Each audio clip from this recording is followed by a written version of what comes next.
And the bonus ball is orange. Is it now? And what number would be printed on this orange ball? Oh! Excuse me, that's the number that was printed on the ball. What, sneezies? I bet you can write that down. Oh, my word. Right, so, hello to everybody. As soon as the chat is brought up, hint, hint. I'm apologising immediately for exploding.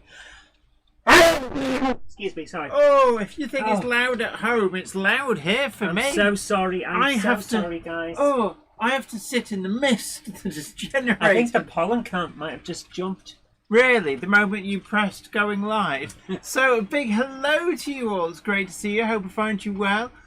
We've got Ruben Ashwell, Iron Horse Railways, Peter Jensen, Sheila Heath, Summer Breeze, Mother Railway, Anthony L, RG Models 86, Almond Bank, Zantec, Awesome Bricks, Joshua W5621, David Scott. It's great to see you, our organiser of the meetups, Flymo Chairman 1.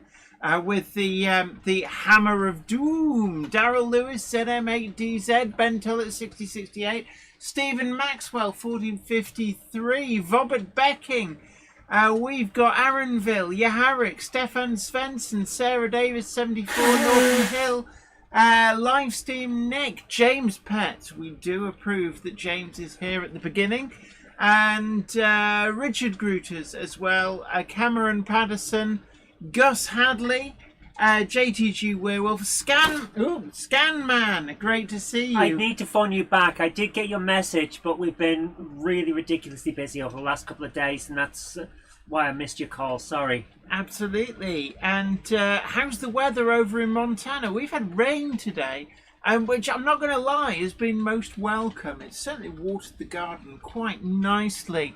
So there we go. Anyway, today we're going to be talking a little bit about sales. There seems to be a sale all the time. Now, I'm not saying this is a bad thing. Certainly from a modeller's perspective, it can be a great way of hoovering up me bargains. But are there too many?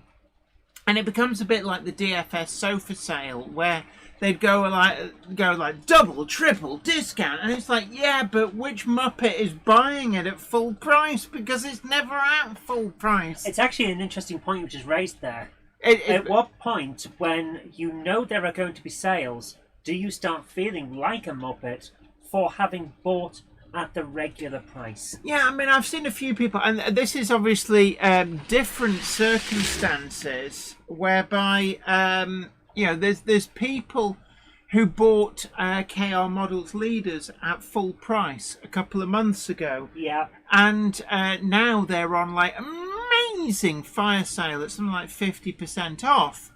There's a lot of people saying, oh, I kind of wish I'd have waited. But is waiting something that people are starting to do? Are people anticipating the sales?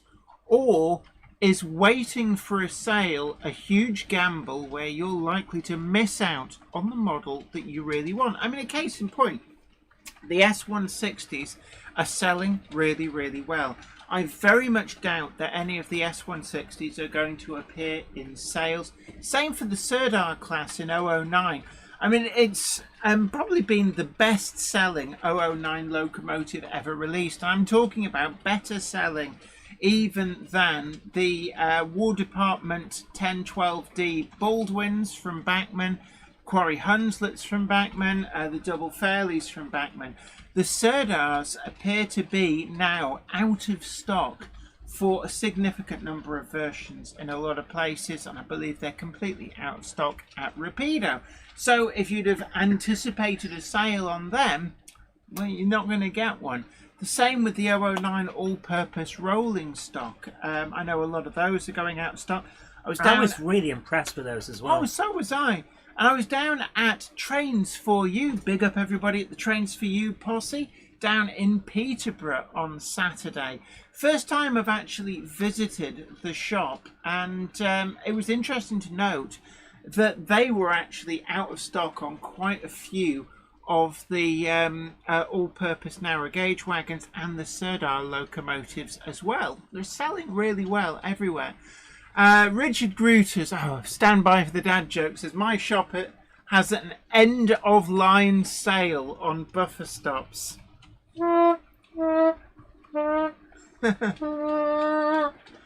Earlstown N-Gauge says, I ordered an NCE power cab, then the following day they were on sale. That's a bit like your grandfather. Oh, my granddad bought a new television. He ummed and ahed and waited for ages, then finally went for the one that he decided on. And the first thing he saw when he turned the TV on was an advert for that TV being on sale. Apparently he could have kicked himself. Yeah, but the thing is, you never know. And you think of all the things that are must-have items that you've rushed out and bought, and actually they sold out at full price. I can think of quite a few Bachmann items that were must-have items. What do you remember? Number 592, the C-Class in that Southeastern and Chatham Railway livery. The first time Bachmann really seriously produced a pre-grouping liveried locomotive in their main range. And it just basically just walked off the shelves. It was that popular. They were changing hands. I saw Hatton's selling one at £550 second hand. And bear in mind, this was in the day and age where they were available for about $69.95 in the shops when they were new. And if you'd have gone, oh, they'll never sell, there'll be a fire sale, you would have missed out. Actually, I was talking to Andy Sawyer. I was over at Sawyer Models today. Big up to Sawyer Models. Thank you very much for keeping the lights on. Huge thank you to Sawyer Models, where you can go and check out the full range of new, used, and also get yourself upgraded with some snazzy weathering. Check out their website today. Plus the special commissions that include the exclusive stockists of the Monday Club wagon. Get your William Loud 009 wagon today, but hurry, stocks are dwindling. James Pett approves of Sawyer Models. And while we're on the subject of everything, shouldn't we be rolling VT? Roll VT!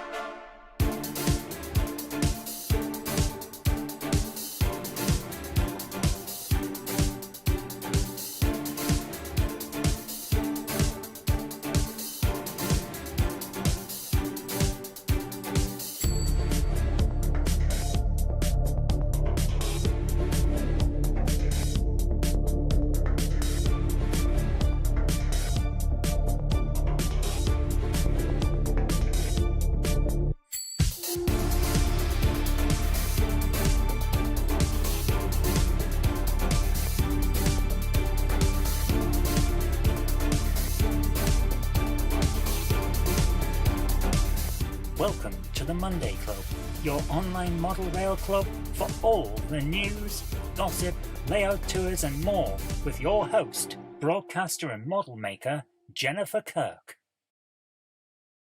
So, welcome back, and a huge thank you to Sawyer Models, who help keep the lights on here up in Weir Yard Towers. As we go through tonight, don't forget to share the stream and tickle that like button, and consider subscribing if you've not already done so. If you're typing manically, why is my message not appearing?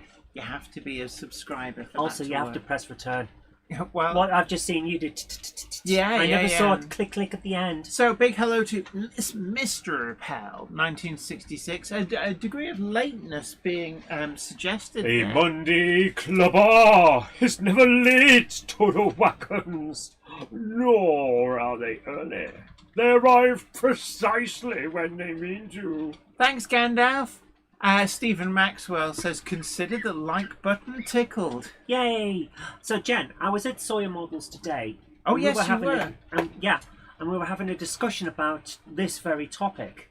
And Andy was saying to me that the smaller retailers can't really compete with the big boys who do these massive sales. Yeah. Because they don't buy in the same amount of bulk, and therefore they don't get the same kind of deals because of that. And I think as well, when you've got slower selling shops, maybe they can't indulge in the deals that the big boys do. Yes. And I can remember talking about this when I mean, this is going back a few years, but I think the sentiment still stands.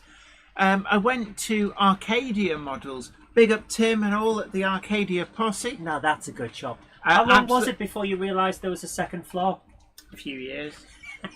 But I was talking to him about that, and he said the problem was that, and this was back in the days of Hattons, and he said Hattons would bulk buy huge amounts of stock from the likes of Hornby or Bachmann or Hellion or whoever, and then they would fire sale it out, and the price they were selling at was oftentimes less than he'd bought his stock in Oh my at. goodness. And he said people would come in then and go, oh, can you price match Hattons? And when he said, no, I can't, they'd be like, oh, you're just gouging. And it's like, I'm not going to pay you to take it off my hands. And that was part of the issue. Price match if that you're buying in at a higher price than they're selling. Yeah. And that was part of the issues. A big hello, MS Model Maker UK. Evening to you. Hello. There's some kind of suggestion of lightness. A Monday clubber is never late to the wagons, nor are they early. They arrive precisely when they mean to. Thanks, Gandalf. Andy Fryer's Junction is in today evening. Oh my goodness. Not stopping. Is that my nephew's leaving meal as the family are moving to America on Give Monday. them all our best, Andy. Yeah, there they are. So whereabouts in America? It is rather a big place. The dry bit. The dry bit? Yeah, they're not going to live in a river. Okay.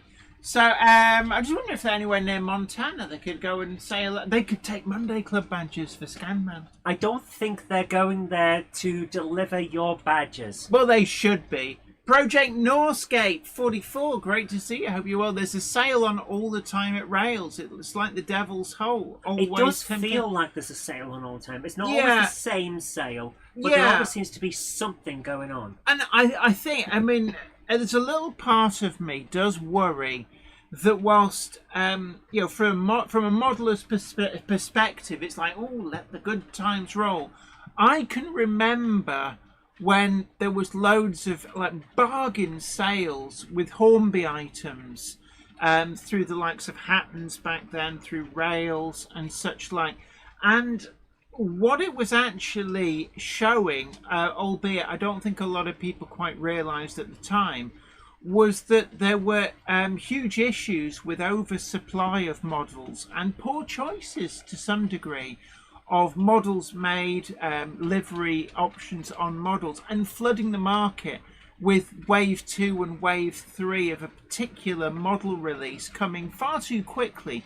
And I can remember gluts of J15s, of L1 tanks, of the B17s, things like that, and they were being sold at huge knockdown prices. And actually, in some respects, the manufacturer is taking a massive hit on those. This is a tale as old as time.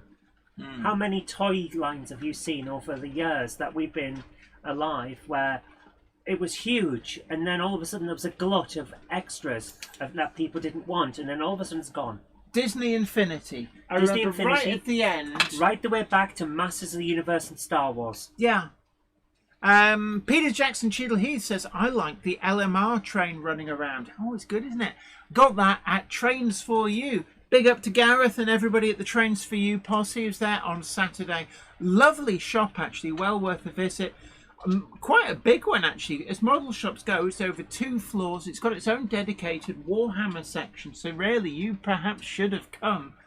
To be honest with you, I spent the entire weekend working on some projects for us, so... Well, there is that, but I did get you a present. You did, and I was very happy, thank you. Yeah, are you going to tell the nice people at home what present I got? I will, This was from Trains For You. I had a good rummage. I got my dad a present as well, as you may have seen with it posed on the bonnet of my car, but something that wasn't posed on the bonnet of the car was the present for the monkey. Yes, it was a piece of Scale Extra add-on track that allows you to land properly after a big jump. Yeah, the jump. Very cool. Ramp up, ramp down. Thank you very much. RG Models 86 asks, which 009 Rapido wagon did you pick up from Trains For You? Yeah, I picked up one of the 009 wagons, and it was actually the van in brown. I think it was something like number 13. Unlucky for some. But they were sold out of the other one and both of the grey ones. They've been selling so well. But I bagged and tagged it because I've been partnering the vans and a tanker with each of my locomotives. Andy Fryer's Junction says, Scenecraft sale on at Sawyer Models. Feel free to see if there's anything you like, up to 75% off. Wow. And, that's pretty good. And Zantec asks, is that a light tow? Yes, it is. It is. It is. I We scratch can't built quite that. see the top, but I yes. scratch built that myself, actually. It's completely scratch built. You know, if you hadn't told me and you said you bought Yeah. that, I would have believed you. No, It's no, very no. well done. Scratch built. It came out of my my scrap box in pieces, and then stuck it all together and painted it. So, Jen, before I talk any more about sales, is there anything in the news this week? Well, over at Rails, Oxford Rail were showing yes. off the livery samples of their new crane wagon with match wagon. Our very own correspondent Iron Horse was over there to take a look. He's posted some videos on the Book of Face, and they really do look superb. Again, I think this could well be one of those models of the year in 00 coming from Oxford Rail. Really looking forward to it. Don't ask me about a release date. I don't know off the top of my head. But Craig might have an idea. it's a functioning train. You can, like a bit like the Bachmann one, you can kind of wind it round and it does its thing, and it really is amazing. Craig, In fact, you were on scene as a roving reporter today. Do you know any ideas about launch time? Yeah, he says the Cowan is awesome. Yeah, you need to get your pre-order in. I think they're going to be another model where they just sell out. They're not going to reach the sales. We've had a few where you've lately said that these might be model of the year.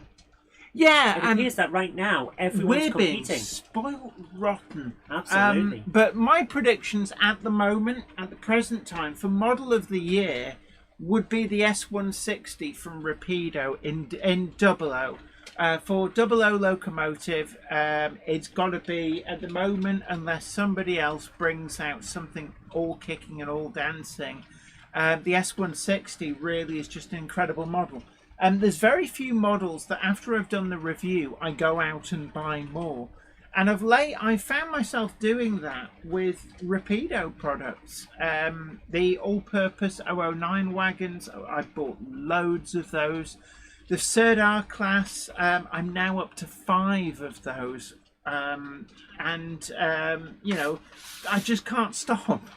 I need to, but I can't stop. And There's a word for that. The S160, I got from Trains for You, the Longmoor Military Railway number 700. And yeah, there's not many You did things. say that you liked that one. That was delivery. I was kind of secretly hoping came as the review sample, but there we go. DL Warren says, I think I've just got the bargain of the century on the Bay of E, a Gresley triplet catering set kit for less than £50. Yeah, there's a lot of good deals to be had with kits that formerly would have been hundreds of pounds brand new. At the moment, they're kind of getting punted out at some really good prices because it's like the market has changed. Right. I am currently looking for Craig's Facebook page. As he said, we're okay to share them. And just Craig, I'm going to show off the reel that you've shown. Oh, so I'm starting to really overheat, so I am going to take provision. This is a possession of the little slow, but it's Facebook. That's what happens. So I just want to show you this Topsy. crane, There we go. and we'll get there in a moment. Right, this is Craig's page. So I'm going to put a link here to Craig's Facebook page. Share away, kid, Yeah. says Craig. Excellent. And Where is it? Where's it got? There it is. there it is. He says he's impressed with it. I would say yes. Could you press and see buttonsies? Big screen. Yeah. Hold on, there's nothing on there. I'm trying my best to get it to go full screen, but Facebook has been an arse. Here we are. There we are. Okay, button has been pressed. I mean, look at that. And I think at some point in this video, it also shows it. Hold on. Yeah, the sound is off. Yeah. That mechanism, including the piston, seems to go round. I am very impressed. There's a little brief picture of it being... here we go. So look out for... Look at that on the side. Oh my goodness. Look at that. This is incredible. So I'm really looking forward to this. I think that this is going to be a sleeper hit for the year. Absolutely. Yeah. Oh, trust Craig. That doesn't come with the crate. Yeah. Apparently that doesn't come with the crate. Yeah, right, anywho. Brilliant, thank you, Craig. So there we go. It's Craig filming people's crotches. Yes, raw footage, I've seen it, yeah. Yeah, Alehead Railway says, if Alice Clark Railworks get their WD-210 out this year, then it may be an interesting fight between that and the S160s for Model of the Year. I think, actually... Yes. The Oxford Rail crane we've just seen, that one could be a bit of a stalking horse in this race. Yes, but when I saw the prototype ones that they had, was it at Getz last year? That 210 looked absolutely perfect. Given that we have literally stood next to the main one. It looked real. Sorry, it's gone off the top because you wouldn't shut up. Okay. RG Models 86 says, I'm hoping Guion will bring down the crane samples to the local Model Railway Club this Thursday. Oh, I don't think you'd be disappointed. I think that they will look really good. Iron Horse Railway says it does, Jen. It's insane. It all moves. That is incredible. And yes, you can order your crane from Sawyer Models. Yes. Big up to Andy and the Sawyer crew because he is keeping the lights on here. Thank you. Richard Gruter says Rapido bound to release something soon. It's funny you should say that. Yes. Yeah, it's funny you should say that because and I sent it to you. Yeah, because there's a few Rapido releases coming through. I mean, Rapido, come on now, take a break, give somebody else a chance. Don't take a break until my Ivor arrives. Oh, these are all upside down. There we go. But take a break. Come on, let somebody else have a go for a week. So we've got the Great Eastern Railway 5-plank and 7-plank. So we've got Diagram 17 5-plank and Diagram 48 7-plank. Plus the London, Brighton and South Coast Railway Diagram 8 van. So they'll be coming to a video near you. Where's my Ivor? Yeah, that'll be next week. So yeah, Rapido. We love the stuff. Take a break. Yeah. Let somebody else have a go for a couple of weeks maybe. Stephen Maxwell 1453 says my wallet needs to recover. Rapido. Yeah. NER Models says evening all, been a while. Absolutely great. Monday Clubber is never late to the wagons, nor are they early. They arrive precisely when they need to. Thanks, Gandalf. RG Models 86 says my wallet is waving the white flag of surrender. I think everybody's bank accounts are going. No. Mine's not. Mine's gone. Ivor. Yeah, and Iron Horse Railway says Rapido actually refers to their release frequency. The company's actually just called Bob's Trains. It's not called Bob's Trains. Yeah. So there we are. Warbler Production says having 6 weeks off over the summer. I don't think they will, you know. No. David Scott 6468 says waiting for the Hawksworth County and the GWR Tank 4566 to come along. Yeah, there's quite a lot coming out. And Amber Occupy Railway says it's Battle of the Freight Locos this year, S160, WD210, and can you scroll me back down? I thought we were down. No, because you let it go off the top as I was reading it. And Bachmann's 8F is supposed to appear this year. I think we're getting spoiled rotten, and this is why talking about the never-ending sales, I suppose it's a bit more pertinent. It's like everybody's stuck into this release schedule where it's like we've got to put out more new stuff, more, spending more and more money on new tooled items, perhaps at the expense of re-releasing older ones. That said, the J11 has had a much welcome re-release from Bachmann, including in Great Central Railway dark green, and very much welcome. But we're seeing so much in the way of big ticket new tooled items. Is there going to be a reckoning? I mean, at the end of the day, is there only so much money to go around? Here's the thing. If there are locomotives there to be sailed, then it wouldn't be good business sense to make more of them. And yet that sometimes does happen. I mean, Bachmann, probably the most recent example, doing another batch of the Class 411s, including the 422 variants, that really just hit an already well-saturated market where second-hand versions of the previous releases were going for about £150, and they were coming out with a new model at like 300, 350, and they ended up fire sailed, and they didn't shift, they stuck around. And that's what I'm on about. If you've got so many that people can't buy enough to get them out of the door, adding more to it doesn't make sense. Yeah. Simon H317 says green 411s are now selling for under £100.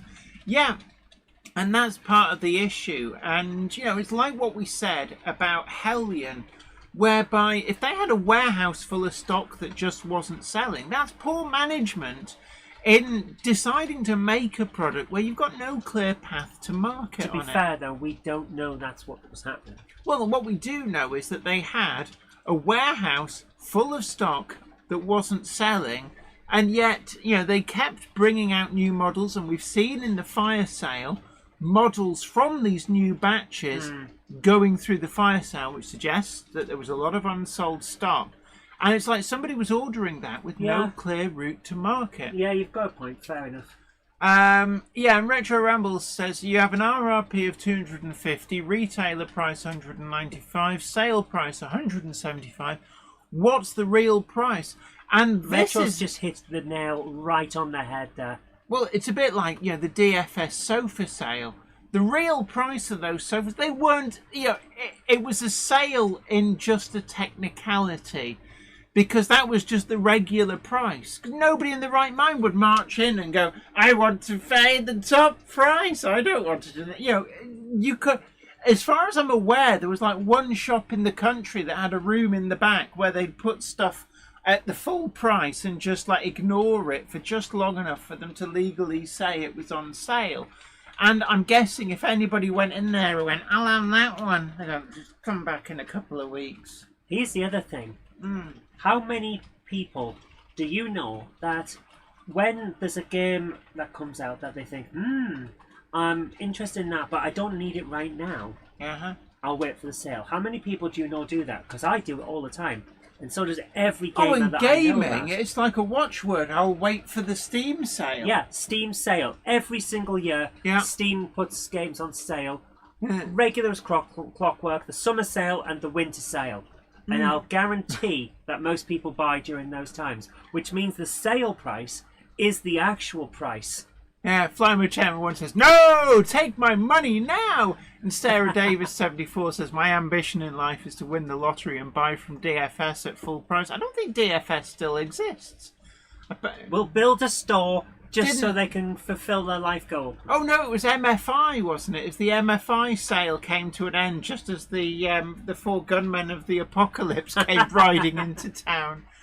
Larger retailers do not pay as much as smaller shops for their stock because they can bulk buy, says Jeffrey Smith 156. Which means that sales often hurt.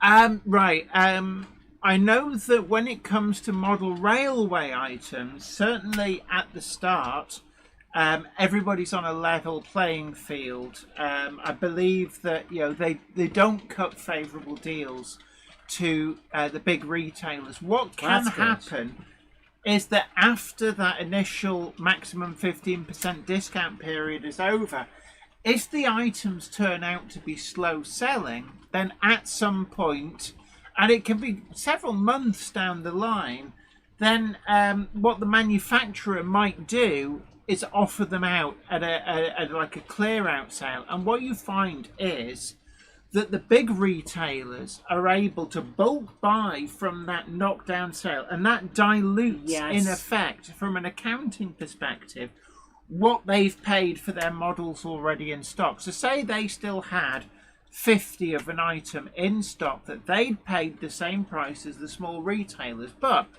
they have the buying power to buy a further 300 at a massive discount. Well, actually, then if you average it out across the 350 that they now have in stock, they can afford to sell them all at a different, lower price, undercutting the smaller retailers without on paper jeopardizing their bottom line. And sometimes that is what goes on. But it's what I always say about Ben & Jerry's ice cream. Oh, you do love your Ben & Jerry's. This is the analogy that I always use. That Ben & Jerry's ice cream, it's like every other week it's on sale. And that means that only a desperate fool who goes, I must have my ice cream fixed, at all costs, will buy Ben & Jerry's at full price. Because quite frankly, it'll be either a buy one get one free or a half price offer in the supermarkets if you can just wait a little bit longer. And so the price of Ben & Jerry's, what it's actually worth, becomes the sale price, not the actual price.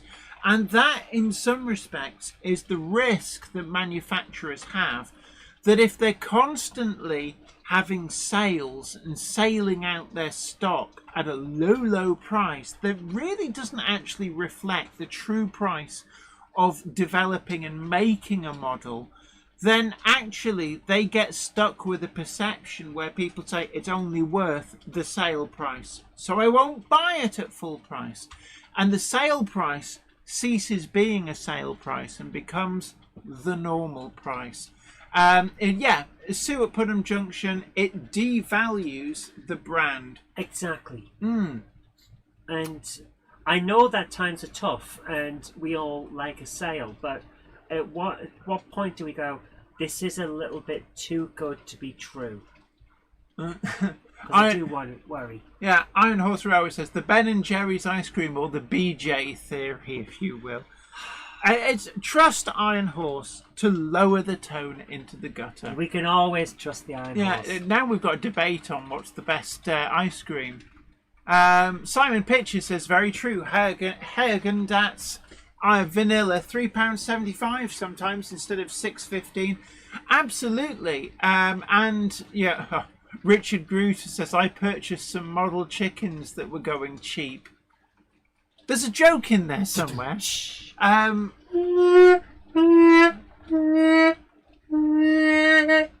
Dominic Z, our Kickline correspondent, big hello to you. Great to see you. It's been a while. How are you doing? I'll just wake up now.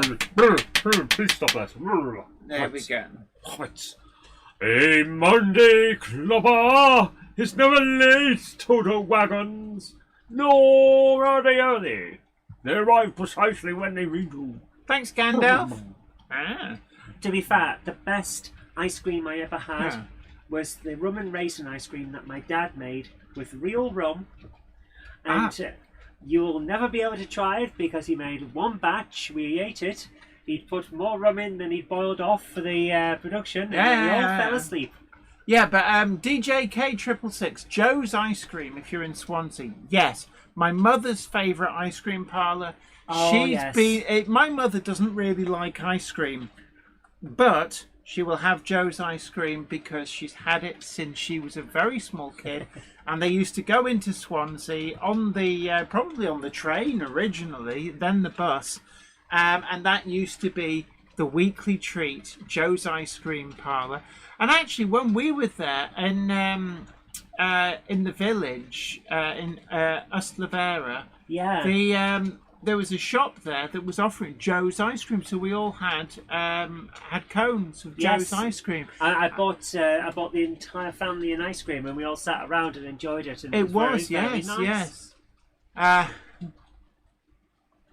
Richard Gruter says ice cream when I see the price. But Simon Trains Mother Railway says, or you could go to Tom Marshall Buggle Skelly Station and waste your money on Camp Binface. It's not a waste, but it is a rubbish purchase. Honestly, it's awesome. Actually, speaking of Binface, I've got to go and get him. Go and get Binface, because we need to add him to the YouTubers. I honestly think he should be stood talking to Craig. Because Craig is around the corner at the moment, kind of. No, that's Craig. That's Craig. He's on his own at the moment, so we'll stick Binface next to. Could you bring my big soft brush that I use for dusting that's in the conservatory on the table? Because I need to dust the area, so I'm not just sticking him to the dust. Are you saying you've got a dusty area? No. No, but I did do some gardening the other day, and I did trim our front bush because it was getting very unruly. Oh, nature. Yeah.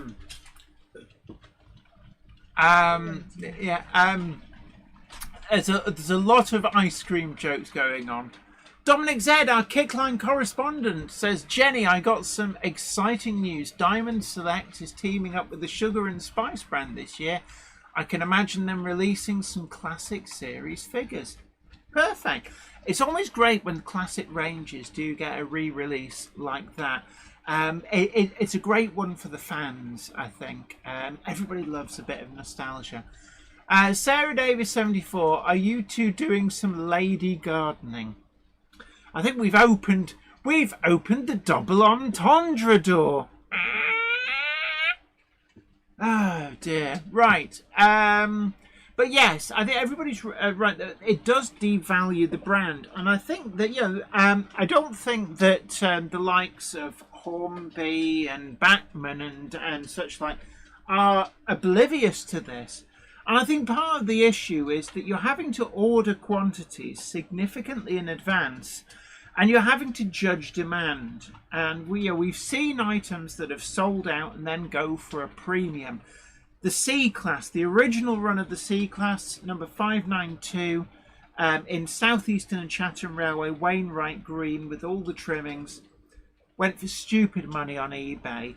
And Bachman criticised, why didn't you make more? It's like, yeah, but what if we'd have made more and they didn't sell? And they end up being fire sailed out. You say, oh, you're stupid. Judging the demand is really, really difficult. And I suppose from a manufacturer's point of view, you're then left wondering, did it just sell out? And basically, we made 300 and we sold 300, and maybe there was 2 or 3 people bidding manically against each other on eBay. But actually, if we'd have made 350, we'd have sold 305 and had 45 that would have gone into a fire sale. And it would have gone from being an absolute roaring success to a calamity. And you can see how little it takes for that to be the case. Now I'm going to dust the receptacle. There we go. Wow, would you believe it that the ground is actually very, very, very, very, very dark grey? Yes. Yes. I would believe that. I'm going to move the chat over for a bit. Yeah, it's like down at Habit and Hat. It's like, you think you're buying clothes that are black, but they're actually really, really, really, really, really, really dark blue. They fuck you every time. Right, so we've got Count Binface. There he is. So, channeling the Binfluence of Bindependence Day. Hello, I'm Count Binface. Ooh, oh. I don't think he talks like that. No, he's got a weird nasally voice. I know, he's meant to be hello. It's a bit of a Nigel, ironically. So, right, we're gonna glue in Count Binface. So I've stirred up the dust now. Catch the back of your throat. Let me see a dusty bin. Oh, 3, 2, 1. Talk to the nice people. Read the chat. Hello, nice people. Do the special thing. He wants to nationalise model railways. He can try. Hey, does that mean that we get a guaranteed minimum income and stuff like that? No. I've got this annoying feeling that, yeah, my bottle is blocked. So Your bottle's blocked. Yeah, You've got no bottle. just you're not Hey, reading what you the. like? Yes, the British Model Railways Company. Well, if it She wants says to, count bin face. Well, we've only got one. It's not hard to count it. yeah, count how many bin faces. You've got a bin face 2, and a number 2 bus just happens to run past my house straight to Clacton. Are you going down there to vote bin face? Going down there? Right, the bin face is in position. So there we go. I'll keep an eye on him whilst the super glue does its magic. And just so he doesn't fall over and get stuck, you know, kind of arthritic style. Like, oh no, can somebody help me? So he's there next to Craig. Does seem... Holding his hands aloft as if he's proclaiming something, and Craig's just there like, or he's "All going, right, mate, will calm somebody get this guy to shut up? down." This guy keeps talking about how I can't nationalise his railway. Yeah, Summer Breeze Model Railway, hello to you. Griffey as well, great to see you, says, not bad apart from trying to get used to different meds. That can be a bit of a bind, I must admit, when you change meds, but hopefully it'll be alright. So, there is a suggestion of lateness here, Gandalf. A Monday clubber is never late to the wagons, nor are they early. They arrive precisely when they reach you. Thanks, Gandalf. And of course, yeah, actually, very welcome. R.I.P. Bill Oddie died today. Actually, know. quite a few people. The voice of Zippy, well, actually, the second voice of Zippy, because I must admit, I had to look him up. I forget his name now. But I thought it doesn't quite sound like how I remember, and then I realised it's because it was Roy Skelton when we were kids. Yeah. Who was also the voices of the Daleks. It's obvious when you realise because, well, yeah. they sound the same. But he did the voice of George as well. So when Yes. George and Zippy were arguing, it was actually Roy Skelton just arguing with himself in two different voices. Krista Duke asks, Zoe, are you streaming later? I am. Oh, by the way, Topsy the toaster. Topsy is back, and Topsy says you need to hit the like button and, most importantly, get the stream shared on social media. Spam groups with it. Oh, won't get me into trouble, it'll get you in trouble. But no, get the word out there, and if you haven't already done so, then do subscribe to the channel. And if you're not sure what the word is trains. Yes, Bill Oddie was a genuine goodie in more ways than one, says Yes. Nigel Cole. Yeah, he was a good guy. You know, I remember him on kids' TV because I'm not quite old enough to remember the goodies, who were It kind was of. on repeat though. I remember it. I remember seeing the goodies, things like Kitty Kong and stuff. But for me, it was children's television, things Yeah. like Tickle on the Tum and there was a bubblegum thing as well, the bubblegum game or something. There was some weird stuff that you had to be there. But yeah, they were kind of the alternative Monty Python. They actually came up with Monty Python through Cambridge Footlights. Wrote for a lot of the same programs, like That's Not the 1948 Show, and That Was the Day That Was. But they ended up going a different way and forming the goodies, whilst the six that became Monty Python became Monty Python. Yeah. Ah, right. The ancient worshipful martial art of Eki Thump. I just remember the Funky Gibbon. think we all remember the Funky Chobberton Gibbon. Junction says, good evening, everyone. I appear to be late to the A party. Monday clubber is never late to the wagons, nor are they early. They arrive precisely when they mean to. I think I've had too much Yeah, of the thanks, halfway Gandalf. leaf. So you're streaming later on. What games do you have in mind? I think because you're now back in the orifice, I you am for my should. sins. You need to fire up some of the consoles that you haven't been using, like the PlayStation 2. It needs some love. Yeah, so I suggest Piglet's Big Score, or maybe what about Zoo Puzzle? There's another stupid. Are you just picking ones that are really difficult for me to find on shelves? Oh, well, no, Zoo Puzzle's not. It's right at the end. It's right at the end, behind a stack of games. You've got so many games, you have to move something to find the bottom shelf. Oh, you wanna go down that route, do you? Yeah. Where is my TT120 power supply? I'll get back to you on that. Right, DJ K666 says, I've got the Python's joint autobiography. A joint autobiography? Well, you see, I rolled it up. And it was good. Right, anyway, yeah, they used to do a lot of small shows called Smokers due to the number of people smoking. Yeah, in the snug. I guess before you get big, you have to be small. Yeah. So, hello, 57305 Northern Princess. Great to see you. I hope you're well. One moment. I think he's fallen asleep. A Monday clubber. It's never late, Total Wagons.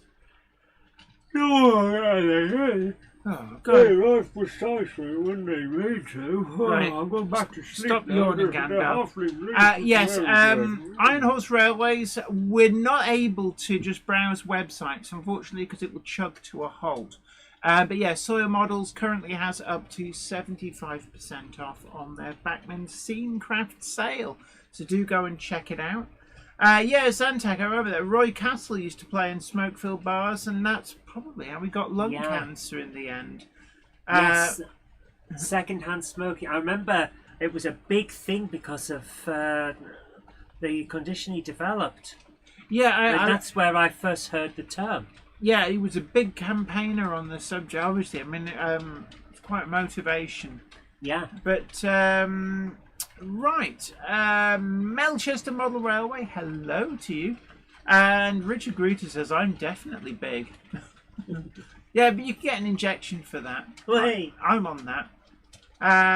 We have a Roy Castle charity shop in sales, as Peter Jackson Chile. Yeah, there's a lot of great causes out there with some great charity shops. Why do I know the name Tim Brooke Taylor? He's also one of the other goodies. But I know, he aside also from the goodies.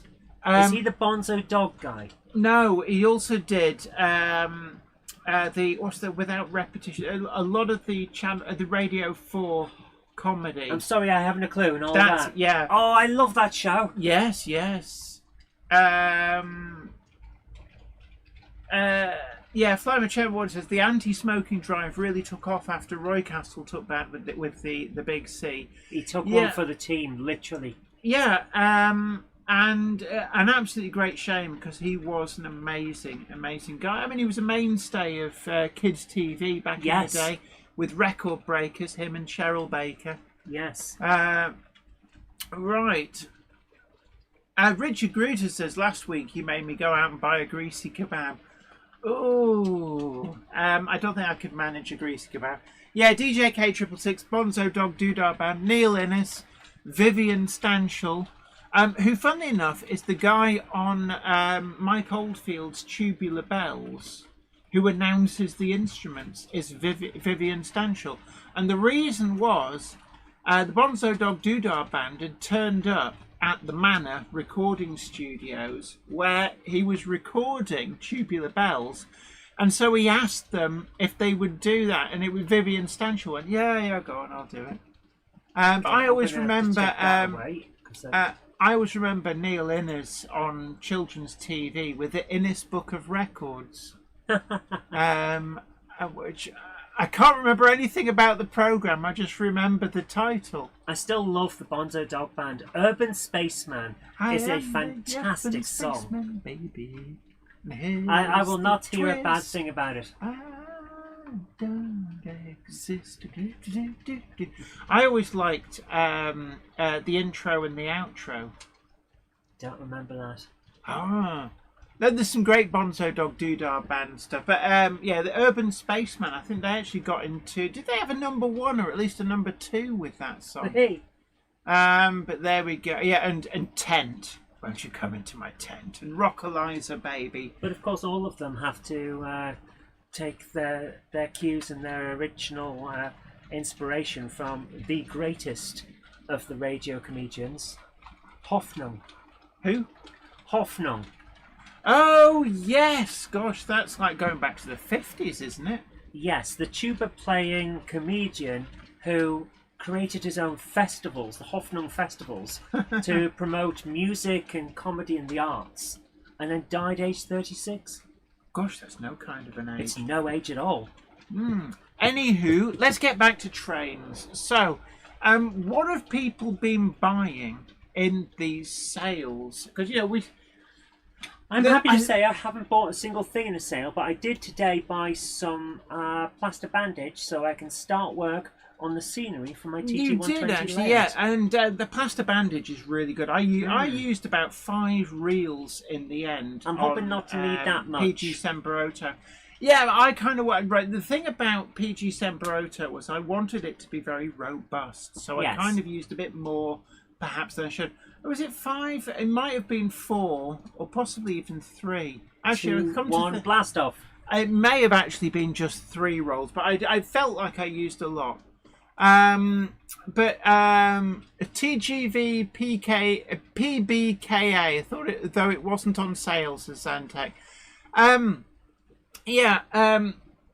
I'd love to hear from you guys actually. Not just what have you got in the sales, but what have you got that wasn't in a sale that you got anyway because it was a must-have item. And it's always interesting to hear what are must-have items. I'll go and get the must-have item that I want, especially to Sawyer today. To get... yeah, there's been a bit of a buzz about these. I'll let you tell the nice people about it. Do I have to say only the nice people? Can the slightly naughty ones also hear?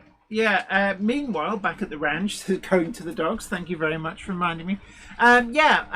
So, in the sales or not so, at the moment, we've seen the demise of KR models, so it does mean that... Oh, hold on.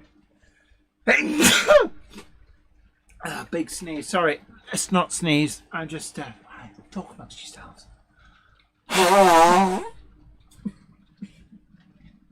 Oh, all's not well in the world when it comes out green.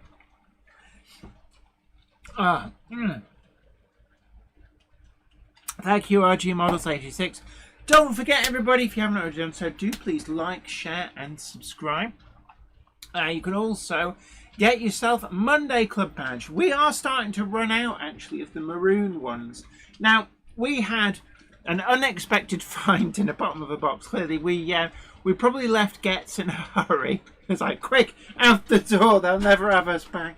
But we chucked like 30 of the maroon badges in the bottom of a box, and we didn't find them again until we'd had a couple of extra colours come and go. So we've been selling through those. But we actually ended up selling something like 10 of them in one hit. So I think the maroon badges, if we're not out of them, we're very nearly out of them. But obviously we still have the purple badges for sale. I need to start making inquiries about the next colour, I think.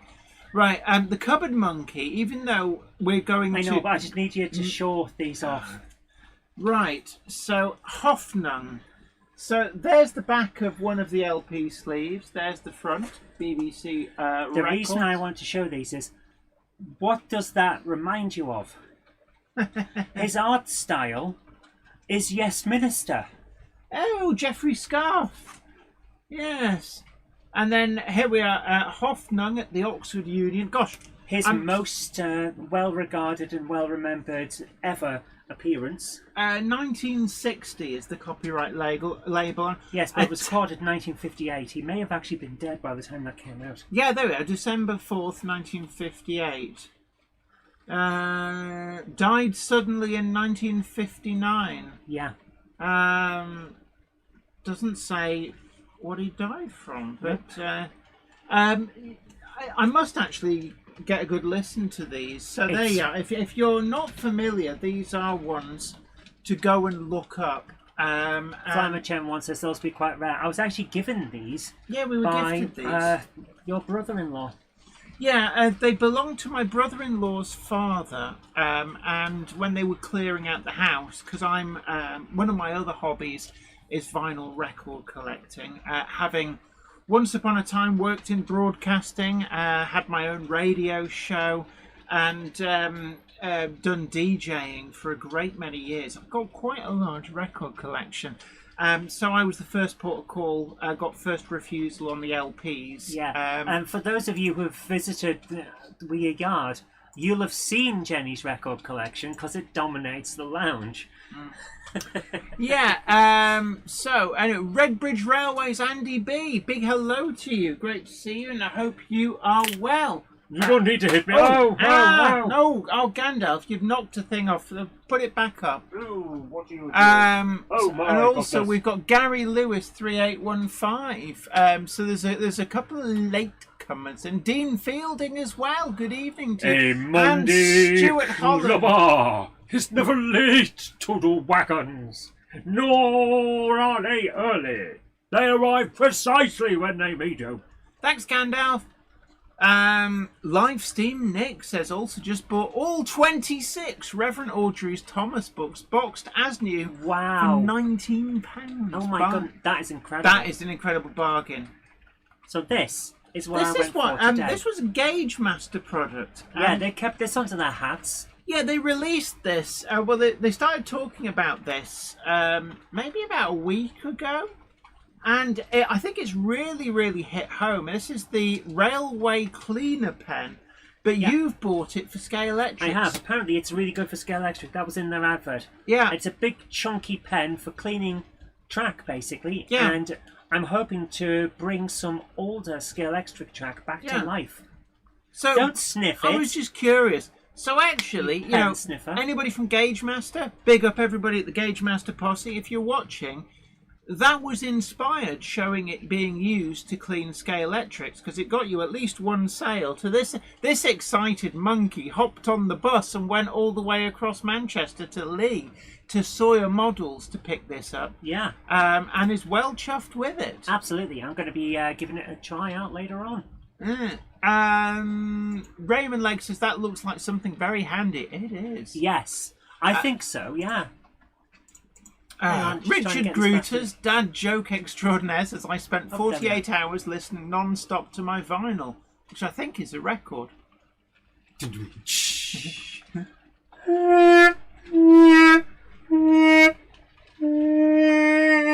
Bree Kennedy 75 says I'm pretty sure Gandalf has a good case for an employment tribunal. He's not employed, he just turns up and eats our biscuits. That's the problem. Yeah, that's the issue. He doesn't actually have a proper job. Climate M1 finally found Chris's website. Chris Eden Green. Top chap. Absolutely. We need to get him back on as a guest. He's a lovely guy as well. Oh yeah, and very, very talented. So incredible. Do make sure that you check out his short stuff. student film about the train spotter is brilliant. Love it, absolutely love it. Darren Watson 3972 says good evening everyone. I've made it. A Monday Clubber is never late to the wagons, nor are they early. They arrive precisely when they mean to. Thanks, Gandalf. Right, let's go over to. Are you just pressing the button so that I have to keep making sure it works? Yeah, hit the lever. Kick the buttock. Oh, okay then. Doink. Ow! Oh, your buttock's made of bricks. Have you been putting bricks down your pants again? No, but I have been working out. Oh! Tickets to the tickets to the bum show. Yes, yeah. I know. Right. James Petts approves of people arriving precisely when they mean to. That's ridiculous. Bobby Nomad says DJ'd from 1969 dudes to 2002. 5 radio programs on 4 stations. Well done. Absolutely. It's good time. So basically, you got to do it through the golden years. I'll be honest, I kind of lost interest when everything started going digital and radio studios were getting ripped out and just replaced with a computer and a mouse. And it's not like, the same, is it, when you just broadcast them from an MP3? I remember being in Manchester Oxford Road Studios, and one week it was all cart decks, Revox reel-to-reel players, phonograms, turntables to me, CD players and stuff. And then they just ripped it all out, and it all became computers and computer screens, and that was it. Physical media was out the door. And I can remember thinking, this is my cue to leave broadcasting. I'm just not in, I just didn't feel you had the same experience that Jeremy Clarkson and the Top Gear crew had. Remember in that final episode of the Grand Tour, where they're saying it's time to end because all that's coming now is electric cars, and it felt to them like trying to review a toaster or a washing machine. Yeah, I can kind of understand that. Yeah, Richard Gruter's bring back analog. I still say the best time is the experimental age at the start of a technology. Yeah. But no, then again, see, with digital stuff, there was no cutting edge. It just kind of took everything. But there is. Remember the early days of YouTube, where anything could be on there. You could go in and one day... I'm thinking of music. It's like... Yes, but I'm talking about the way we saw it. Can I just finish this before you start prodding me? Remember Lazy Waiter and Equals 3 and all of that? The experimental stuff, people working from their houses, making art. Yeah, Mika Kitty. Well, have a look at Kenny Everett and Bonzo Dog Band and people like that. Actually pushing the technology of what they were using on radio. I'm talking about when digital came in studios and radios, and it was just overnight all of the creativity was gone. Because there wasn't someone there pushing the boundaries and going, what can we do with this? Because it's not there. Because the station management used it to really ratchet down on house style, on playlists. There was no creativity allowed. At the same time that they were bringing those in with you, so many local stations were being bought up by conglomerates to have, we're going to have all of these songs played across the country at the same time. All we need is a local voice to do a couple of transitions. And that was it. All of these, because I can remember when EMAP and GWR were just buying up all of the local radio stations and trying to make a pseudo-national station. And you could tune across different GWR stations or EMAP stations, and it would be the same songs just with different presenters and different adverts in between. And there was a computer somewhere that was just and it told them exactly what to say and what to do. And it was like, no, not interested, really not interested. And you know what? I don't regret leaving it. I got in right at the end, and I got to ride the last of the old school wave with people who'd been at the BBC since the 70s and 60s. Yeah. And I learned to do things like editing tape with razor blades and I bet that was an experience. Well, see, the thing was, everybody there would acted like it was just like, this is how it works. This is just how you do it. I didn't know any different. So for those 5 or 6 golden years, that's just how things were. I never had to do that. Meanwhile, back at the ranch. Now here's a question for you. What? Is this about trains? Yes. That golden age that you've had there, and that we were talking about with the early YouTube, what is that in terms of model railways?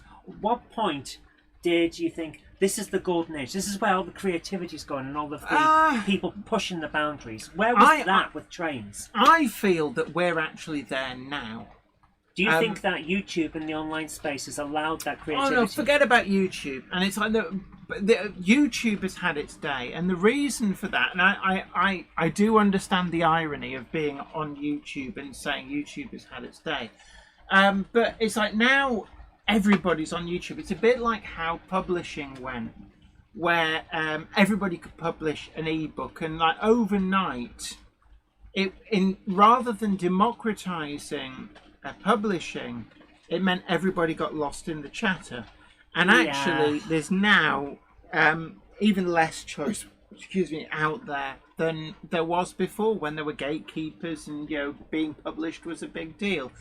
But whereas YouTube is now, it's like everybody wants to be the next big thing, and there's so many people trying to do the same thing and copying each other's formats. There's no real freshness and newness to it. It's almost like the corporatism is creeping in and everything's becoming very formulaic. But actually, in terms of the hobby itself, I think we are at that peak where we've got the products to be able to create anything. And I'm thinking here particularly in terms of the scenic products. Yes. And we've got stuff which 20 years ago, like stuff like static grass, stuff like all the different water products, all of the Woodland Scenics range, the War World Scenics range, and I've just recently discovered all-scale Scenics from Osrail model trains in Australia. Some incredible quality scenic items, and I feel like nothing is impossible at the moment. You know, we've got photographic back scenes. I'm looking. The reason I'm saying that is I'm just looking straight over there. In fact, you're just seeing it in the background of that particular camera. You know, we've got things that would have just been unheard of even 10-15 years ago. You know, we've got DCC sound and such like, and we're at a point where it does feel like you know, we're on the cusp with 3D printing. You can have anything, but I feel like there is a risk that 3D printing will become like how ebook publishing was to publishing, in that it's suddenly there's almost like overload. There's too much stuff, and before you know it, it's actually very difficult to find what you want. Oh, tell me about it. I was trying to find a book on the Napoleonic War. You have that. I don't want it. Specifically for regimental uniforms of the French armies. Yeah. And I know those books exist because I've seen other people have them. I cannot find them on Amazon because if you go on there, it's 6 or 7 different AI books regurgitated. Yeah, and it's like, in a way, it's a bit like how eBay became almost useless because it got flooded with the cheap knockoffs and garbage and people spamming listings. But when you were first on there, it was a revelation because, and for people who didn't have to grow up in the pre-internet age, you won't realise just how frustrating it is when you hear a song and you have no way of knowing what it's called or how to track it down, and you can literally go for years not knowing what a song is. But you know, then the likes of things like Amazon and actually to a bigger extent eBay came along, and all those things that you remembered as a kid that you hadn't seen in between, suddenly it was like this huge yard sale where people weren't there to get rich quick. They just wanted shot of some crap that was in their loft and didn't want to throw it away. And the golden age for eBay, you're probably looking from about 1998, 99 through to maybe 2006, 2007, where you could literally find anything you wanted and it wouldn't be at a gougy price. Yeah. And now, gone. Everything's like oh, it's rare, gougy. And yes. Look at this new locomotive, it's rare. So then it can't be rare, it's new. And like spamming the listings. So when you do a search, you're getting all this garbage, and it's like, that ain't working. Why do people do this? They're just knobheads, because it's like, why would I want, you know, if I'm searching for Taylor Swift LPs, like you would search for Taylor Why Swift would I LPs. want headlights for a Tesla? But people are spamming the list, you know, that kind of rubbish. But yeah, I remember when Amazon first turned up, and it was just one of many online resellers that were turning up and trying to gone down nostalgia. Yeah, lane, we're in memory lane with a pair of rose tinted specs on, and we've just been mugged. So back to locomotives. Is there anything else in the news that we haven't covered? Right, well, the Oxford Rail cranes, I think, are the standout item. Yes. It's something really that you might have missed. But quite frankly, these are the sleeper hit. It's a bit like when Oxford Rail did the Bosch Buster. And nobody kind of saw it coming. Incredible. Yeah, because the thing about the Bosch Buster was, it was like the model that nobody knew they wanted. But you used to have one on the line, but you don't at the moment. No, the Bosch Buster is in a cabinet downstairs. That's it, yeah. And the Bosch Buster was the model that kind of, we saw them announce it and we were like, yeah. And then it arrived and everybody had to have one. And it was just incredible. It won Model of the Year. And I think that the crane, the Cowan Sheldon crane that they're doing, that is going to be a bit like the Bosch Buster in that respect. And Shackleton says that he can't access YouTube at the moment. It's just a blank white page. So, well, I'm saying this now, but when it comes back later and people have a look, apologies for anyone who couldn't get in. Oh, right. Strange. I must admit, I was struggling earlier on today. The book of Fast Book was... Facebook is having a lot of problems these days. Is it DOS attacks? It keeps going down. I don't know what's going on. Or is it just that all the tech bros are using the runtime for this AI nonsense? Wouldn't surprise me. They have 2 AIs on Facebook now, you know. God, it must cost a fortune to run that garbage. Yep. But there we are. Anyway, yeah, I think that's the one to watch. We've got the big ticket items like the S160 and the 009 range. But I think that Cowan Sheldon crane from Oxford Rail is definitely going to be the stalking horse. Ravenheart Modelling says, oh yeah, I look for a goth skirt on eBay and there's all sorts of crap advertised with that label. Goth, emo skirt, punk rock, leather, chain, heavy metal and not Metallica. And it's just Primark nonsense. Yeah, and I hate people who do that. There should be a button to flag it and then eBay comes on and go, you're bad! Because that sort of stuff is what's ruined. We need another thing as well. People saying don't want AI. We need a new song. We don't need no AI chatbots. Ding, ding, ding, ding, ding, ding, ding, ding, ding. Do you remember when you said, meanwhile, back at the ranch, let's get back to the trains? Oh, yeah, you've got a bad case of clownitis there.